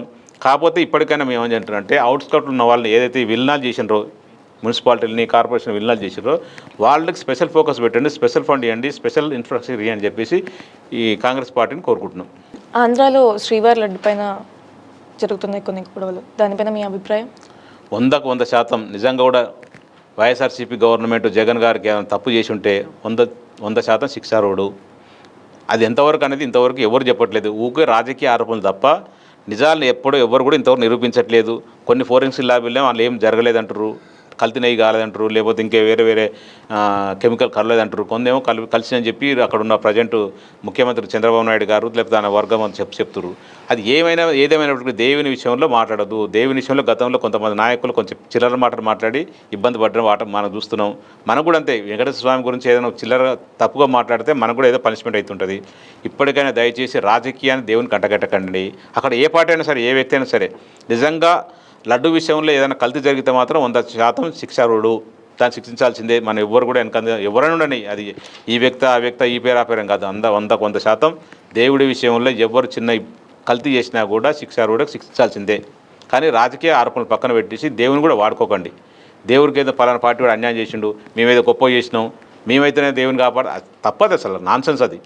ఏ పార్టీ అయినా సరే దేవుడి విషయంలో జాగ్రత్తగా ఒళ్ళు దగ్గర పెట్టుకొని మన హిందూ మనోభావాలు దెబ్బతీయకుండా, లేదా తిరుపతి వెంకన్న స్వామి ఇబ్బంది కాకుండా చూసుకోవాల్సిన బాధ్యత మినిమం కామన్ సెన్స్ ఉన్నవాడు ఎవడని చేయాల్సింది. అంతే తప్ప లడ్డుని ఏదో లడ్డులో కల్తీ చేసిరని చెప్పేసి నీకు ఫేవర్ వస్తారని కూడా శుద్ధ తప్పది. అది హిందూ మతం మీద వేరే వేరే కొన్ని మతాలు ఉన్నాయి, వాళ్ళు నవ్వుతున్నారు ఇప్పుడు. చూడు మాకు దేవుడు గొప్పవాడు, వాళ్ళ హిందువులు వాళ్ళకి మోసగించుకుంటారు, వాళ్ళే ఆరోపణలు చేసుకుంటారు అని చెప్పేసి ఇంకో మతానికి అవకాశం ఇచ్చిన వాళ్ళైతే దయచేసి ఇప్పటికైనా చంద్రబాబు నాయుడు గారు కానీ అక్కడ జగన్ గారు కానీ ఇక్కడ దాని గురించి లడ్డు విషయంలో పనికిమాల రాజకీయాలు చేసే వాళ్ళందరూ కూడా చిన్న హెచ్చరిక అనుకోండి, లేకపోతే సలహా సూచన అనుకోండి, దాని మీద జర ఆపండి. అవన్నీ పిచ్చి ఆరోపణలు పిచ్చి మాటలు పక్కన పెట్టేసి నిజం తెలుసుకోండి, అప్పుడు మాట్లాడితే బాగుంటుందని చెప్పి నా ఒపీనియన్. వైసీపీ బీఆర్ఎస్ సంథింగ్ ఏదో ఉంది అని అంటున్నారు.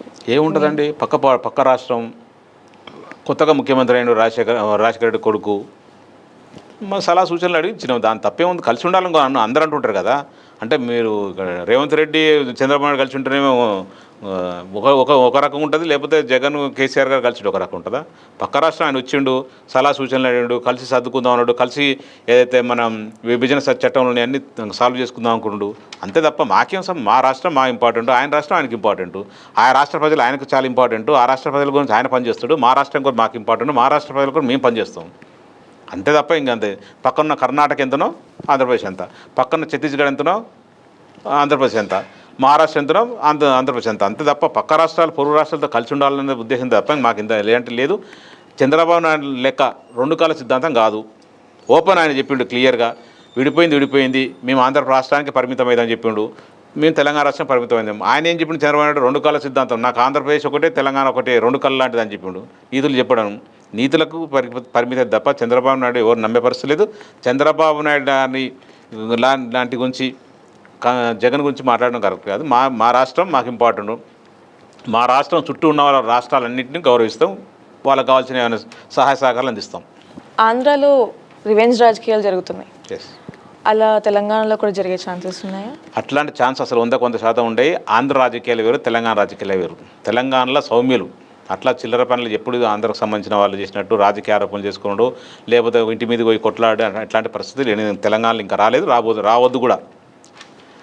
తెలంగాణలో రాజకీయంగా ఎదుర్కొంటాం తప్ప అట్లా ఇంటి మీద దాడులు చేసే సంస్కృతి ఎప్పటికి రావద్దు కూడా 100% కోరుకుంటున్నాం. అట్లాంటి తెలంగాణలో ఇంకా స్టార్ట్ కాలేదు. ఓన్లీ మాటల వరకు సరిపోతుంది, ఆరోపణల వరకు సరిపోతుంది.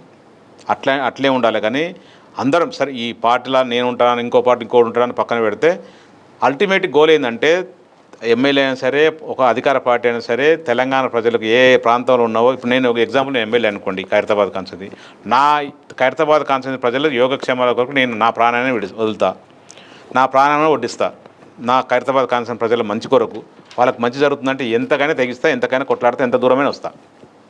అట్లా రాష్ట్ర ప్రభుత్వం, అధికారులు ఉన్న ప్రభుత్వం కూడా అయితే ఆ రాష్ట్రంలో ఉన్న ప్రజల కొరకు, సంక్షేమం కొరకు, అభివృద్ధి కొరకు పనిచేయాలి తప్ప ప్రతిపక్షంలో ఉన్న పార్టీల మీద రివెంజ్ తీసుకోవడము, గతంలో అధికారంలో ఉన్న పార్టీ కాదు ఇప్పుడు ఓడిపోయింది అని చెప్పేసి వాళ్ళ బురద జల్లాలనే ప్రయత్నాలు మాత్రం కరెక్ట్ కానే కాదు. మేము 2014 నుంచి 2023 వరకు కేసీఆర్ గారు తెలంగాణ రాష్ట్రంకు ఏదైతే కొట్లాడి తెచ్చుకున్నామో, తన ప్రాణాన్ని సైతం లెక్క చేయకుండా తన ప్రాణం సైతం త్యాగం చేయడానికి సిద్ధపడి తెలంగాణ తీసుకొచ్చిండో, ఆ తెలంగాణను నిలబెట్టడం కొరకు తెలంగాణ రాష్ట్రాన్ని 28 రాష్ట్రాల్లో నెంబర్ 1 రాష్ట్రంగా తెచ్చే విధంగా ప్రయత్నం చేసిండు. సంక్షేమంలో కేంద్ర ప్రభుత్వం కూడా మా సంక్షేమ పథకాలు, తెలంగాణ రాష్ట్ర సంక్షేమ పథకాలు కూడా కాపీ కొట్టిన సందర్భం ఉంది. అట్లా పనిచేసిన కేసీఆర్ గారు. గతంలో ఉత్తమ్ కుమార్ రెడ్డి కాంగ్రెస్ ఉమ్మడి రాష్ట్రం ఉన్నప్పుడు ఇందిరమ్మ ఇళ్లలో అవకతవకలు జరిగిన అందరికీ తెలుసు. మేము ఆ దిశగా అడుగులేయలే. ఉత్తమ్ కుమార్ ఇబ్బంది పెట్టాలనో, లేకపోతే ఇంకోరిని ఇబ్బంది పెట్టాలో, అని బజార్ ఇడవాలనో, లేకపోతే మాటలు చెప్పాలని చెప్పి ఎప్పుడు చేయలే. అయిపోయింది. మన రాష్ట్రం వచ్చింది, రాదనుకున్న రాష్ట్రం తెలంగాణ రాష్ట్రం వచ్చింది. వచ్చిన రాష్ట్రాన్ని ఎట్లా బాగు చేయాలి, ఏ సమస్యలు ఉన్నాయి, ఏ సమస్యలు అధిగమించవచ్చు, శాశ్వత పరిష్కారం ఏముంది, టెంపరరీ పరిష్కారం ఏముంది, ఆ దిశగా కేసీఆర్ గారు అడుగులేసిండు. అందుకే సక్సెస్ అయ్యిండు. తెలంగాణ రాష్ట్రాన్ని 28 రాష్ట్రాల్లో నెంబర్ 1 రాష్ట్రానికి తీర్చిదిద్దింది అందుకే కేసీఆర్ గారు. ఇప్పటిదాకా చెప్పినాం, రజనీకాంత్ గారు, లయ గారు హైదరాబాద్ డెవలప్మెంట్ గురించి, సంక్షేమం గురించి, మిషన్ కాకతీయ గురించి, మిషన్ భగీరథ గురించి, కాళేశ్వరం లాంటి ప్రాజెక్టుల గురించి, కాంగ్రెస్ పార్టీ అధికారులు ఉన్నప్పుడు కొన్ని 90% కంప్లీట్, 70% కంప్లీట్ చేసిన నెట్టెంపాడు, కోయిలసాగర్, భీమా, ఇవన్నిటిని కంప్లీట్ చేసి నీళ్ళు అందించారు. దాదాపు 1 కోటి ఎకరాల చిల్లర ఉన్న మాగాన్ని 2 కోట్ల పైచిలకి ఎకరాలు మాగాన్ని చేసింది కేసీఆర్ గారు. రివెంజ్ పాలిటిక్స్ ఎప్పుడు కేసీఆర్ చేయలేదు, ఇప్పుడున్న ప్రభుత్వం కూడా చేయదు. నిజంగా కూడా ఇక్కడ అవకతలు జరిగితే కానీ నిరూపించండి. అంతే తప్ప పొద్దున్న లేస్తే రాజకీయ ఆరోపణలు చేసుకుంటూ టైంపాస్ చేయొద్దు. ఏదైతే మీరు ఇచ్చిన కమిట్మెంట్ 6 గ్యారెంటీలు ఉన్నాయో 420 ఉన్న ఇచ్చినవో అవన్నీ ఇంప్లిమెంట్ చేయాలి. నిజంగా ఏమన్నా కేసీఆర్ గారి ప్రభుత్వంలో మా ప్రభుత్వంలో ఏదైనా అవకతలు జరిగితే ఖచ్చితంగా నిరూపించండి. కానీ అప్పటిదాకా ఊరికి లీకులు ఇచ్చేసి టైంపాస్ చేస్తూ దాన్నే చూపిస్తూ అది అసలు భాగవతాన్ని పక్కన పెట్టుకోవడం కరెక్ట్ కాదని చెప్తున్నాం. ఇక్కడ తెలంగాణకు సంబంధించినంతవరకు రివెంజ్ పాలిటిక్స్ ఇంతవరకు రాలేదు, రావు కూడా. దానం నాగేంద్రపై మీరు రివెంజ్ తీర్చుకుంటారా? నాకు అట్లాంటి చెప్తే కదా అట్లాంటి ఆలోచనలు. తెలంగాణలో ఉన్న ఖైరతాబాద్ కాన్స్టిట్యున్సీ గుండెకాయ లాంటి తెలంగాణకు హైదరాబాద్కు. ఆ గుండెకాయ లాంటి ఖైరతాబాద్ కాన్స్టిట్యున్సీ ప్రజలే నా కుటుంబ సభ్యులు భావిస్తాను. నన్ను కూడా నేనైతే ఖైరతాబాద్ కాన్స్టిట్యున్సీ కుటుంబ సభ్యులు ఎట్లా భావిస్తున్నాను, నన్ను కూడా ఒక కుటుంబ సభ్యునిగా, నాకన్నా చిన్నవాడైతే అన్నగా, నాకన్నా పెద్దవాడైతే తమ్ముడిగా, ఒక కొడుకుగా భావించాలే తప్ప ఈ రివెంజ్ రాజకీయాలు ఉండేవి. దాన నాగేంద్ర కాదు కదా, ఎవరి మీద రివెంజ్ రాజకీయాలు ఉండేవి. ఆయన చేసిన దాన్ని నేను చేస్తే ఇక నాకు ఆయనకి డిఫరెంట్ ఏముంటుంది? ఆయనదంతా పబ్లిక్ సంబంధం లేని వ్యవహారం. ఆయన ఓన్లీ గెలిచేంత వరకు గెలుస్తాడు, తర్వాత వ్యాపారం చేసుకుంటాడు, సెటిల్మెంట్ చేసుకుంటాడు. నేను అట్లా చేయను. చెప్తు కదా ప్రతి కార్యక్రమంలో కూడా ఖైరతాబాద్ కాన్స్టిట్యున్సీలో చిన్న ఫంక్షన్ జరిగినా గోవర్ధన్ రెడ్డి రావాలి, మా ఎమ్మెల్యే రావాలి అనే అంత స్థాయికి ఎదుగుతుంది తప్ప ఈ రివెంజ్ రాజకీయాల గురించి కానీ ఏం చిన్న సమస్య వచ్చినా కూడా ఫస్ట్ ఫోన్ చేయాల్సింది ఎవరికి? ఆ కుటుంబ సభ్యుడికో, వాళ్ళ నాన్నకో, వాళ్ళ తమ్ముడికో, లేకపోతే వాళ్ళ అమ్మకో చెప్పుకో. కానీ మన్నే గోవర్ధన్ రెడ్డికి అంటే ఖైరతాబాద్ కాన్స్ ఎమ్మెల్యే చేసుకోవాలి, నాకు ఆయన అండగా ఉంటాడు, ఆయన వచ్చి సమస్య సాల్వ్ చేస్తాడని ఆ నమ్మకం నేను కలిగిస్తా, ఆ సమస్యని పరిష్కరిస్తా. 100% చెప్తే నా ప్రాణాన్ని సైతం లెక్క చేయకుండా ప్రాణమైన ఇవ్వడానికి సిద్ధపడతా ఖైరతాబాద్ కాన్సెన్స్ ప్రజల కొరకు. ఆ దిశగా అడుగులేస్తా. అందరు చెప్తే కదా 119 కాన్స్టిట్యున్సీలలో నెంబర్ 1 కాన్స్టిట్యున్సీ ఖైరతాబాద్ కాన్స్టిట్యున్సీ ఉండాలి. నెంబర్ 1 కాన్స్టిట్యున్సీ ఖైరతాబాద్ కాన్స్టిట్యున్సీ 117, 118 కాన్స్టిట్యున్సీని ఫాలో చేయాలి. ఎమ్మెల్యే అంటే ఎట్లా ఉండాలి? పలానా ఖైరతాబాద్ కాన్స్టిట్యున్సీ ఎమ్మెల్యేగా ప్రజలకు అందుబాటులో ఉంటాడు, ప్రజలతో మమేకమై ఉంటాడు, ప్రజల సమస్యలను పరిష్కరిస్తాడు, ప్రజలకు ఎప్పుడు ఫోన్ చేసినా ఫోన్ ఎత్తుతాడు. ఆ దిశగా అడుగులేయాలనుకుంటా తప్ప నేను పనికిమాల రాజకీయాల జోలికి పోను, రివెంజ్ జోలికి అస్సలే పోను. ముఖ్యమంత్రి రేవంత్ రెడ్డి గారు కేంద్ర మంత్రి కిషన్ రెడ్డిని కిషన్ రావు అంటున్నారు, దత్తపుత్రుడు అంటున్నారు. దానిపైన మీ అభిప్రాయం? ఇప్పుడు కాంగ్రెస్ పార్టీ ముఖ్యమంత్రి రేవంత్ రెడ్డి గారు అక్కడ పోయి బడే బాయ్ మోడీ గారు అంటాడు, పొద్దున్న లేసే మోడీ గారిని దర్శనం కొరకు ఎంపర్లాడుతుంటాడు, ఢిల్లీలో పోయేసి వాళ్ళ కాళ్ళ ఇళ్ళ పడుతుంటాడు. ఆయన ఓటుకు నోటుకు విషయంలో దొరకకుండా తప్పించుకోవాలనే ఉద్దేశంతో మోడీ గారిని వస్తుంటాడు. ఇక్కడ మాత్రం తెలంగాణలో ఓట్ల కొరకు మొన్న ఓట్లు ఉన్నాయి కాబట్టి కిషన్ రెడ్డిని కిషన్ రావు అన్నాడు. అంతే తప్ప గల్లీలో కొట్లాట, ఢిల్లీలో దోస్తానా రేవంత్ రెడ్డిది. ధైర్యంగా ఒక్కసారి గట్టిగా బీజేపీని ప్రశ్నించమని చెప్పండి, ఒక్కసారి గట్టిగా ప్రశ్నించమని చెప్పండి. అదంతా ఉండదు. జస్ట్ నేను కొట్టినట్టు చేస్తా, నువ్వు ఏడ్చినట్టు చేయని. నేను కొట్టినట్టు చేస్తా, మీరు ఏడ్చినట్టు చేయండి. నేను కొట్టేది లేదు, మీరు ఏడ్చేది లేదు. అంతే తప్ప రెండు కాంగ్రెస్ పార్టీ బీజేపీ అలయన్స్లు నడుస్తుంది. భారతదేశంలో రాజకీయాలన్నీ ఒకవైపు ఉంటే తెలంగాణ రాష్ట్రంలో బీజేపీ కాంగ్రెస్ అలయన్స్లో ముఖ్యమంత్రిగా రేవంత్ రెడ్డి కొనసాగిస్తుండు. దానికి ఆద్యుడు గురువు చంద్రబాబు నాయుడు. ఇందులో ఇంకెలాంటి దాపరికాలు లేవు. 100% ఆయన చంద్రబాబు డైరెక్షన్లో రేవంత్ రెడ్డి నడుస్తుండ్రు. రేవంత్ రెడ్డి గారు చంద్రబాబు అంటే బీజేపీలో పార్టు, రేవంత్ రెడ్డి కూడా పార్టు బీజేపీ. అంతే దేశ రాజకీయాలు అన్నీ వేరుంటాయి, మన తెలంగాణ రాష్ట్రంలో వేరుంటాయి. అంతే తప్ప ఈ కిషన్ రావు అనేది జస్ట్ నా ప్రజల చప్పట్ల కొరకు, ప్రజల వీళ్ళ కొరకు తప్ప అంతేమీ లేదు. ఆయన వాస్తవానికి మాత్రం కిషన్ రెడ్డి గారు చంద్రబాబు నాయుడు డైరెక్షన్లో రేవంత్ రెడ్డి పనిచేస్తుండు. 2014 తర్వాత బీఆర్ఎస్ నేత ఆస్తులు ఎలా పెరిగాయి? కేసీఆర్ గారు ఆస్తులు, కేసీఆర్ గారు భూస్వామి, రైతు బిడ్డ, అప్పుడున్నాయి, ఇప్పుడున్నాయి, ఎప్పుడు ఉంటాయి. బిజినెస్ పెరుగుతుంది. కొడుకు అమెరికా పోయిండు, సంపాదించుకోవచ్చు. దీని మీరు ఏమంటారంటే ఇప్పుడు రేవంత్ రెడ్డి గారు చిన్న వయసులో ఉన్నప్పుడు చదువుకునేటప్పుడు గోడలకు సున్నాలు వేసి పెయింట్ వేసుకుండు. అప్పుడు తినడానికి కూడా కొంత కష్టంగా ఉండే. అట్టని చెప్పేసి అప్పుడు పేదరికం ఉండాలండా. ఇప్పుడు కొన్ని వేల కోట్లకు ఉండు. జూబ్లీస్లో పెద్ద ప్యాలెస్ ఉంది, కొన్ని 100 ఎకరాల భూములు ఉన్నాయి. అట్లంటే ఇప్పుడు మరి ఎక్కడి నుంచి వచ్చింది అప్పుడు ఆస్తులు అంటే ఎట్లా చెప్పగలుగుతారు చెప్పండి? కాలక్రమేణా డెవలప్ అవుతుంటారు, వ్యాపారం చేస్తుంటారు, బిజినెస్ చేస్తుంటారు, ఏదో చేస్తుంటారు, ఇన్వెస్ట్ చేస్తుంటారు, నడుస్తుంటుంది. నిజంగా అలాంటి ఉట్టి ఆరోపణలు పక్కన పెట్టి అలాంటి మీద నిజంగా ఏదైనా తెలంగాణ రాష్ట్ర ప్రజల్ని ఇబ్బంది పెట్టేసో, తెలంగాణ రాష్ట్ర ఆర్థికంగా ఇబ్బంది పెట్టేసో సంపాదించినట్టే నిరూపించండి. మేము కాదంటలే కదా, నిరూపిస్తే నిజంగా కూడా తప్పే ఉంటే 100% తెలంగాణ ప్రజలు మేము యాక్సెప్ట్ చేసినా చేయకపోయినా తెలంగాణ ప్రజల ముందు చూపించాలి కదా దోషిలాగా. అంతే తప్ప రేవంత్ రెడ్డి గారు ఒకరి మీద ఒకరి వైపు ఏలెత్తి చూపించకంటే తన వైపు 4 వేలు చూస్తుంటాయి కదా. నీ స్థాయి కూడా అదే కదా, నీ స్థాయి కూడా అన్నం తినలేని స్థాయి, చిన్న స్థాయి నుంచి వచ్చినావు. నువ్వు కూడా 1000 కోట్లు 100 కోట్లు 1000 కోట్లు సంపాదించినావు కదా, మరి ఎక్కడి నుంచి వచ్చినట్టు ఏం చెప్తావు? నువ్వు కూడా చెప్తావు బిజినెస్ చేసినా, రియల్ ఎస్టేట్ చేసినా, లేదా కన్స్ట్రక్షన్ దాంట్లో పెట్టినా, ఇన్వెస్ట్ చేసినా, రూపాయి పోగేసినా అని చెప్తుండ్రు. వీళ్ళు కూడా అంతే కదా. ఆస్తుల గురించి కాదు సమస్య, ఏమైనా నిజంగా కూడా అవినీతి చేసిన సొమ్ముతో వీళ్ళు ఆస్తులు సంపాదించినట్టు నిరూపించాల్సిన బాధ్యత ఇప్పుడున్న కాంగ్రెస్ ప్రభుత్వాన్ని, రేవంత్ రెడ్డి గారిది. కాళేశ్వరం కేసు సిబిఐకి అప్పగించారు, దానిపైన విచారణ ఎందుకు జరగట్లేదు? అది బీజేపీ వాళ్ళకి వచ్చి అడగాలి, సెంట్రల్ గవర్నమెంట్లోకి వచ్చి అడగాలి. మేము వెల్కమ్ చెప్పినాం కదా, మేము తప్పేం కాదు. 2 సంవత్సరాలు మేము ఇప్పటిదాకా చెప్పినాం, కొండను దొవ్వి ఎలకను పెట్టినామని. ఒక కమిషన్ వేసినావు, కమిషన్ మొత్తం రిపోర్ట్ ఎంత ఇచ్చింది, దాంట్లో ఎలాంటి అవకతవక జరగదు. దాదాపు 7,000 కోట్ల రూపాయలు కొంత వర్క్ పెండింగ్ ఉంది, కంప్లీట్ చేయమని చెప్పి ఇచ్చింది. దాని మీద మేము కాదనలే కదా, ఎలాంటి వాళ్ళు రెడీ ఉన్నారు కదా రిపేర్ చేయడానికి, లేకపోతే ఇక్కడ ఏదైనా ఇబ్బంది ఉన్నా చేసి పెడతాం రెడీ ఉన్నారు. నువ్వు కావాలని 2 సంవత్సరాలు దాన్ని సత్కారం చేసి ఇప్పుడు సిబిఐకి అప్పచెప్పిన అనడం కరెక్ట్ కానే కాదు. సిబిఐ ఎందుకు చేస్తుందంటే సిబిఐకి ఎంత కొంత లిమిటెడ్ ఇచ్చిండు, మొత్తం ఇవ్వలేదు. మొత్తం ఇస్తే వేరే ఉండే కానీ కొంతనే ఇచ్చిండని చెప్పి వాళ్ళు కేంద్ర ప్రభుత్వం సంబంధించిన పెద్దలు చెప్తుర్రు. సో మేము సిబిఐ విచారణ చేసినా, లేకపోతే ఇంకే కమిషన్ వేసినా, ఇప్పుడు సిట్ 1 అయిపోయింది, సిట్ 2 వేసిండు ఇప్పుడు ఫోన్ ట్యాక్ మీద. నువ్వు కమిషన్ 2 వేయి, ఇంకో 2 సంవత్సరాలు ఆగుతావు. అంతకుమించి ఏం చేసేదని చెప్పండి. ఆ 2 పిల్లలు గుంగిపోయినాయి, అవి కంప్లీట్ రిపేర్ చేసి అక్కడున్న రైతులకు నీళ్ళు ఏంది. నువ్వు సరే మా మీద బురదలంటే ఎంత, నీకు ఎంత కావాలంటే అంత బురదలుకో, ఎంత బట్ట మీద కాల్చి మీద అంటే కాల్చుకో, లేదు జైల్లో పెట్టాలంటే పెట్టుకో, ఆ సెకండరీ విషయం. కానీ కాళేశ్వరం మీద దాదాపు 93-94 వేల కోట్ల రూపాయలు ఖర్చు పెట్టిండు. 2 పిల్లలు కొంత ఇబ్బంది అయింది, ఆ 2 పిల్లలు కంప్లీట్ చేయించేసి కాలువలు నీళ్ళు తవ్వేసి కాలువలు నీళ్ళు ఇస్తే అక్కడ రైతులు బాగుపడతారు కదా. అంటే నీకు కేసీఆర్ మీద కోపంతో మొత్తం అక్కడ రైతులందరం చంపేస్తావా? అసలు ఏమాత్రం బుద్ధినోడు, ఏమాత్రం అన్నం తిన్నోడు, ఏమాత్రం తెలంగాణ ప్రజల మీద ప్రేమ ఉన్నోడు ఇట్లాంటి పనికిమాల పనులు ఎవరు చేయడు. కావాలని చెప్పేసి నీళ్ళు ఇవ్వకపోతే కేసీఆర్ మీద ఏదో ఇబ్బంది అవుతుంది, కేసీఆర్ని బదనాం చేయొచ్చు, కేసీఆర్ని తిట్టొచ్చు అనుకునే ఒక ఉద్దేశంతో దురుద్దేశంతో అట్లా చేస్తుంది తప్ప అది కరెక్ట్ కాదు. నీ కేసీఆర్ తప్పు చేస్తే నిరూపించు, శిక్షించు, ఏమైనా జైల్లో పెట్టు, కాదను. కానీ అక్కడ 93-94 వేల కోట్ల రూపాయలు ఖర్చు పెట్టిండా. ఆ 2 పిల్లలు కొంత ఇబ్బంది అయింది, అది జరగాల్సిన సంఘటన కాదు, జరిగింది. కానీ అది రిపేర్ చేయి.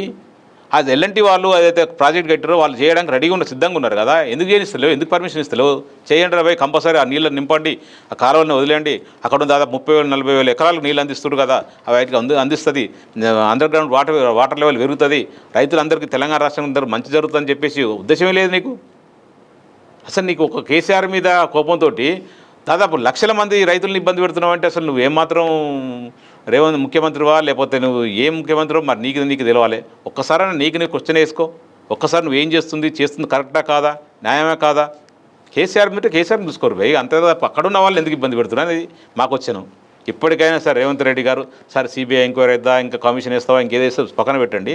దాని మీద 2 పిల్లలు అయితే కంప్లీట్ చేయండి, చేసి తెలంగాణ ప్రజలు నీళ్ళు ఇవ్వండి. తెలంగాణ ప్రజలు కొంత డ్రై వాతావరణం వస్తుంది, కొంత ఇప్పటికి కొంత భూగర్భ లెవెల్ వాటర్ తగ్గుతుంది. ఇప్పటికైనా దాన్ని కంప్లీట్ చేయండి అని చెప్పి ఈ సందర్భంగా మీ M24 ద్వారా రేవంత్ రెడ్డి గారు కోరుకుంటున్నాం. కాళేశ్వరం ఇష్యూపై మోడీ కేసీఆర్ గారు మ్యాచ్ ఫిక్సింగ్ చేసుకున్నారు. మ్యాచ్ ఫిక్స్ చేసుకోవాల్సిన అంత అవసరం ఏముంటుంది అంటే ఇట మేము ప్రభుత్వం లేము, ప్రతిపక్షాలు ఉన్నాము, మేము మ్యాచ్ ఫిక్స్ చేసుకోవాల్సిన అవసరం ఏముంది? మ్యాచ్ ఫిక్సింగ్ అంటూ చేసుకుంటే రేవంత్ రెడ్డి చేసుకుంటారు. ఎందుకంటే ఓటుకు నోటు విషయంలో రెడ్ హ్యాండ్గా 50 లక్షల రూపాయలతోటి పట్టుబడిన వ్యక్తి రేవంత్ రెడ్డి గారు. ఆ జైలుకు పోకుండా ఆ క్వశ్చన్ తప్పించుకోవడానికి మ్యాచ్ ఫిక్సింగ్ చేసుకోవాల్సిన అవసరం రేవంత్ రెడ్డి దక్కుతుంది. మేము ఎలాంటి కాళేశ్వరం విషయంలో ఎలాంటి అవినీతి చేయాలని చెప్పి 100కు బల్ల గుద్దు చెప్తున్నాం, 100% బల్ల గుద్దు చెప్తున్నాం. అలాంటి ఆధారాలు ఏమైనా ఉంటే నిరూపించాల్సిన బాధ్యత కమిషన్కు ఉండే. ఇప్పుడు సిబిఐకి అప్పచెప్పినాక సిబిఐ కూడా చేసుకోవాల్సిన బాధ్యత ఉంది. ఇందులో మోడీతో మేము ఎలాంటి లాలించబడలేదు. అప్పుడు ఎప్పుడైతే మేము మోడీని మన సెకండ్ గవర్నమెంట్లో కొన్ని విషయాల్లో ప్రజలకు సంబంధించిన విషయాల్లో కొంచెం వ్యతిరేక పాలన చేస్తుంటే మేము వ్యతిరేకించినాం. ఎప్పుడు మోడీని వెనకేసుకోలేదు. కొన్ని సందర్భాల్లో సపోర్ట్ చేసినా కూడా కొన్ని విషయాల్లో తెలంగాణ రైతుల విషయంలో కానీ తెలంగాణ ప్రజల విషయంలో కానీ కొంత వ్యతిరేక పరిపాలన జరుగుతుంటే కొంతకు మాత్రం వ్యతిరేకించినాం. మేము మ్యాచ్ ఫిక్సింగ్ చేసుకోవాల్సిన అవసరం లేదు. ఎవరినైనా సరే తెలంగాణ ప్రజలే మాకు ప్రామాణికం, తెలంగాణ ప్రజలే మంచి బాగుండాలని కోరుకుంటాం. తెలంగాణ ప్రజలే ముఖ్యం మాకు తప్ప మోడీ గారు, రేవంత్ రెడ్డి గారు ఇంకో లెంగవలసిన అవసరం లేదు. ఎవరితో మ్యాచ్ ఫిక్సింగ్ చేసుకోవాల్సిన అవసరం లేదు. తెలంగాణ ప్రజలు ఏది కోరుకుంటే బాగుంటుంది, ఏది కోరుకుంటే అది చేస్తాం. తెలంగాణ ప్రజల బాగు కొరకు ఎంతకైనా తెగిస్తామని చెప్పి మరి పదే చెప్తున్నాం. మీకు తెలంగాణ ప్రభుత్వం హైడ్రాని తీసుకొచ్చింది, దానివల్ల ప్రజలకి ఏమైనా ఉపయోగం ఉందా? బాధలు ఉన్నాయి, ఉపయోగం లేదు. పేదవాడిని కడు పేదవాడిని రాత్రి ఉదయం ఎర్లీ మార్నింగ్ వితౌట్ నోటీస్ వచ్చేసి గుడిసెలని 50 గజాలు 60 గజాలు ఉన్న గుడిసెలని రోడ్డు మీద పడేసి పిల్లలు చదువుకునే పిల్లలకు బుక్స్ తీసుకోకుండా, వాటర్ బాటిల్ తీసుకోకుండా, గ్యాస్ సిలిండర్ తీసుకోకుండా, అన్నం వండుకునే తిండిది కూడా తీసుకోనియకుండా కక్షపూరితంగా వివరిస్తుంది హైడ్రా. నిజంగా కూడా చేయడం తప్పేం కాదు. నాలాల మీద కట్టుకున్న వాళ్ళని, లేదంటే చెరువుకు సంబంధించిన కబ్జాలు పెట్టుకున్న వాళ్ళని అవి తొలగించడం కరెక్ట్ కాదనట్లేదు, కానీ దాని ప్రొసీజర్ ఉంటుంది. హైకోర్టు కూడా చాలా సందర్భంలో చెప్పింది, మీరు శనివారం ఆదివారం ఉదయం ఎర్లీ మార్నింగ్ ఎందుకు కూలగొడుతురు, మిగతా రోజులలో ఎందుకు కూలగొడుతురు అని చెప్పి చాలా సందర్భంలో హైకోర్టు జస్టిస్ లక్ష్మణ్ గారు చాలా సందర్భంలో క్వశ్చన్ చేసింది రంగనాథ్ గారిని, హైడ్రా కమిషనర్ని. మేము కూడా ఏమంటారంటే ప్రతిపక్ష పార్టీగా ఎందుకు శనివారం ఆదివారం ఎందుకు కూలగొట్టురు? నిజంగా కూడా పేదవాడు సరే చెరువు కాడ కట్టుకున్నాను అనుకుందాం, లేకపోతే బఫర్ జోన్లో కట్టుకున్నాను అనుకుందాం, లేదా చిన్న నాల మీద కట్టిన అనుకుందాం, అతనికి ఏమైనా ఆల్టర్నేట్ చూపించండి. డబుల్ బెడ్రూమో లేకపోతే ఇంకైనా కట్టేసి ఆయన సామాన్లు తీసుకుపోయి జాగ్రత్తగా అక్కడ పెట్టేసి వీళ్ళని తీసుకుపోయి అక్కడ దింపేసి అది కూలగొట్టండి అని చెప్తున్నాం. మీరు ఆధారబాధారు కదా, అన్నం వండుకొని తిండిని కూడా తీసుకొని ఇవ్వకుండా, లేదంటే చిన్న చిన్న పిల్లలు 3వ తరగతి 4వ తరగతి చదువుకున్న పిల్లల్ని బుక్స్ కూడా తీసుకోకుండా ఎంతో ప్రేమగా తీసుకొచ్చి డీమార్ట్లో ఒక పేదవాడు డీమార్ట్లో వాటర్ బాటిల్ కొనుక్కోవడం అనేది గొప్ప విషయం. ఒక పాపను మేము వింటుంటే, మా నాన్న నాకు ఎంతో ఇష్టమైన డీమార్ట్లో వాటర్ బాటిల్ కొనుక్కొచ్చింది, ఆ వాటర్ బాటిల్ తీసుకుంటే కూడా తీసుకొని లేదా హైడ్రా అధికారులు అని చెప్పేసి ఆ పాప ఏడుస్తుంటే అసలు మా కళ్ళపో నీళ్ళు వచ్చినాయి. ఇంత కఠినంగా వివరిస్తారా? ఏమాత్రం హ్యూమన్ గ్రౌండ్స్ ఉన్నవాళ్ళు, మానవత్వం ఉన్నవాడు ఎవరన్నా కమిషనర్ ఉండని ఇంకెవడన్నా ఉండని కనీసం ఎందుకు నీకు అంత ఆధారపాదరా? ఆ ఇల్లు ఏం కట్టుకొని పోతుందా, జేబులు వేసుకొని పోతుందా? దాన్ని అక్కడే ఉంటుంది ఇల్లు. ఇయ్యాలో రేపు కూలగొట్టు, కానీ ఒక నోటీసులు ఇవ్వండి. ఓ ప్రొసీజర్ ఉంటుంది కదా, ఒక ఇల్లును కూలగొట్టాలి, వాళ్ళు జీవితకాలం శ్రమించి రూపాయి పోవేసుకుని రేకుల రూమో గుడిసె రూమో లేకపోతే చిన్న స్లాబ్ 2 రూములు కట్టుకుంటే అంత అర్ధాంతరం కూడాల్సిన అవసరం ఉందంటారు. మేము నోటీస్ ఇచ్చేయండి, పాపం హ్యూమన్ గ్రౌండ్ మీద వాళ్ళకి వేరే ఆల్టర్నేట్ చూపించండి. లేదా ఇంటి సామాన్ లేదు, మంచి బంగారమో పైసలో రూపాయో తిండి పుస్తకాలు గ్యాస్ సిలిండరో సామాన్లు తెచ్చు పక్కన పెట్టుకుంటారు. ఆ అవకాశం కూడా ఇవ్వరండి.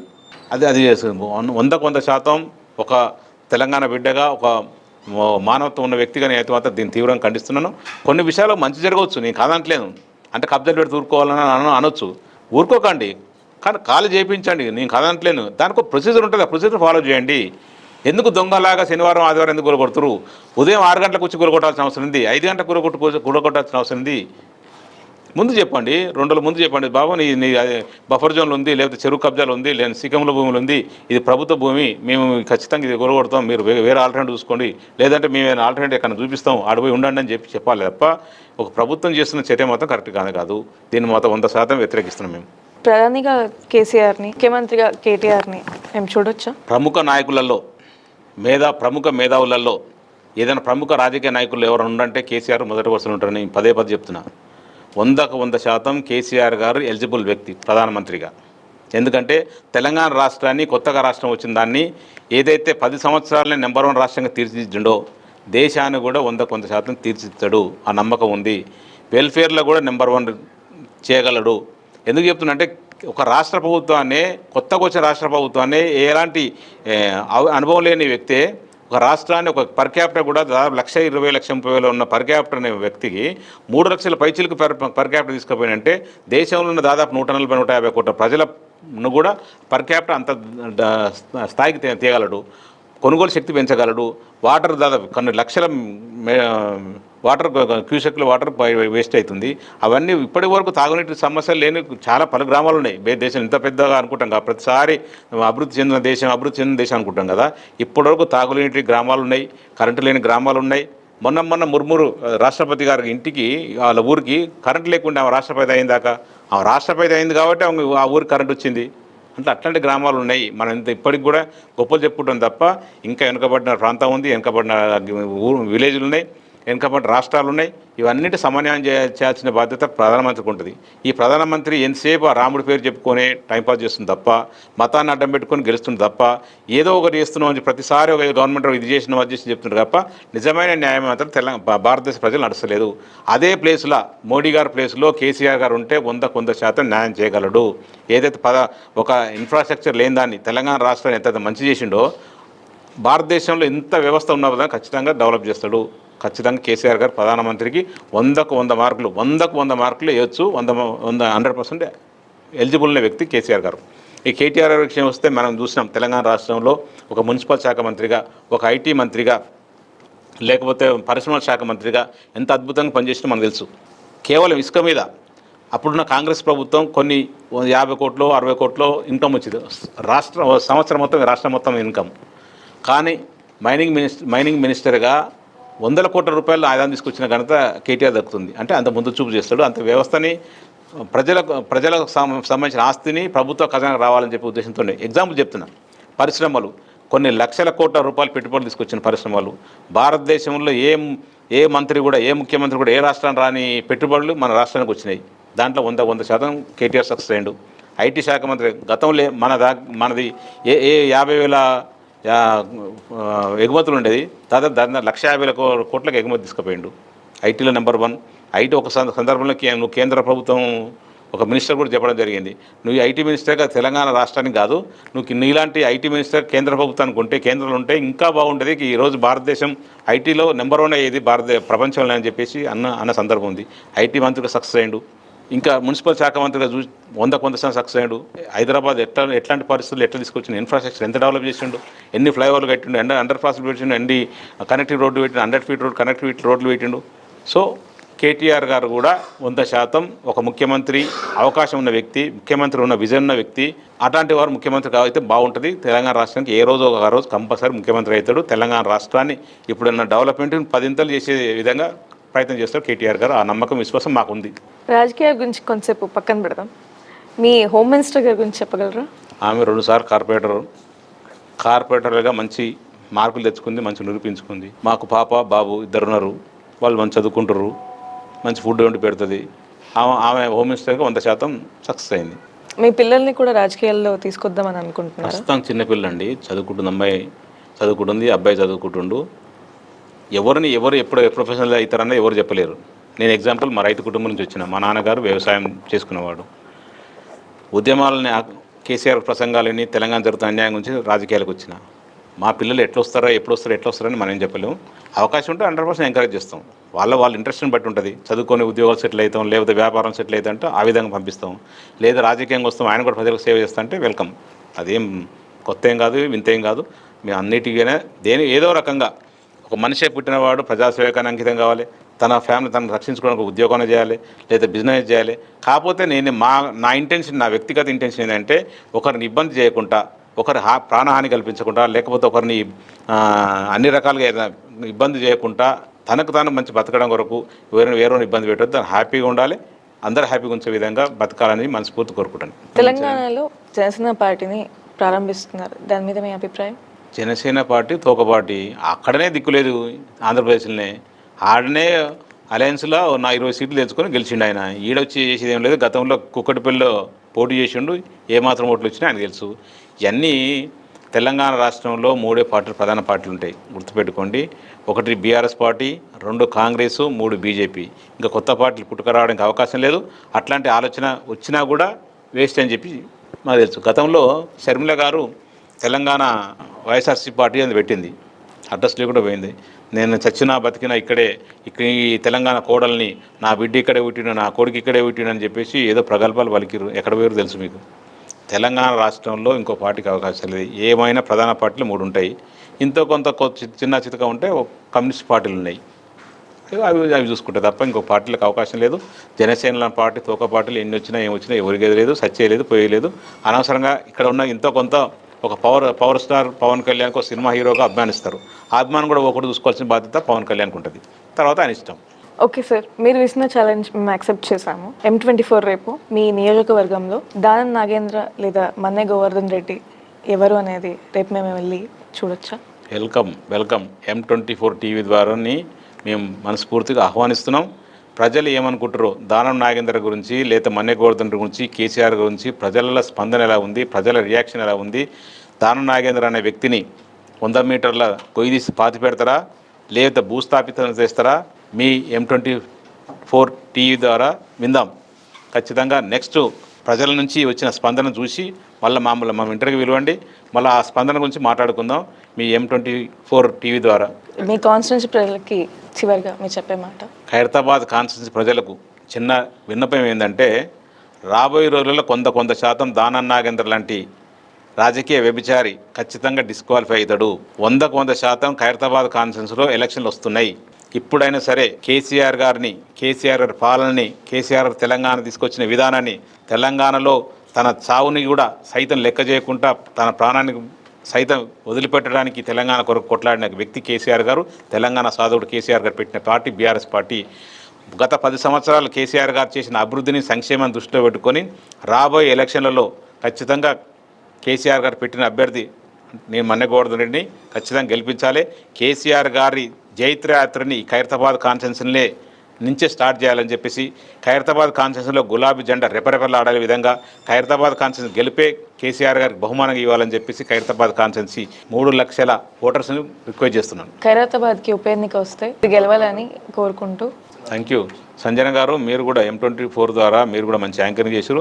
మీరు కూడా మా దగ్గర ఖైరతాబాద్ కాన్ఫరెన్స్ ఓటు రాయించుకోండి. నన్ను గెలుపులో మీకు ఓటు కూడా ఉండాలని చెప్పి మనస్ఫూర్తి కోరుకుంటున్నాను.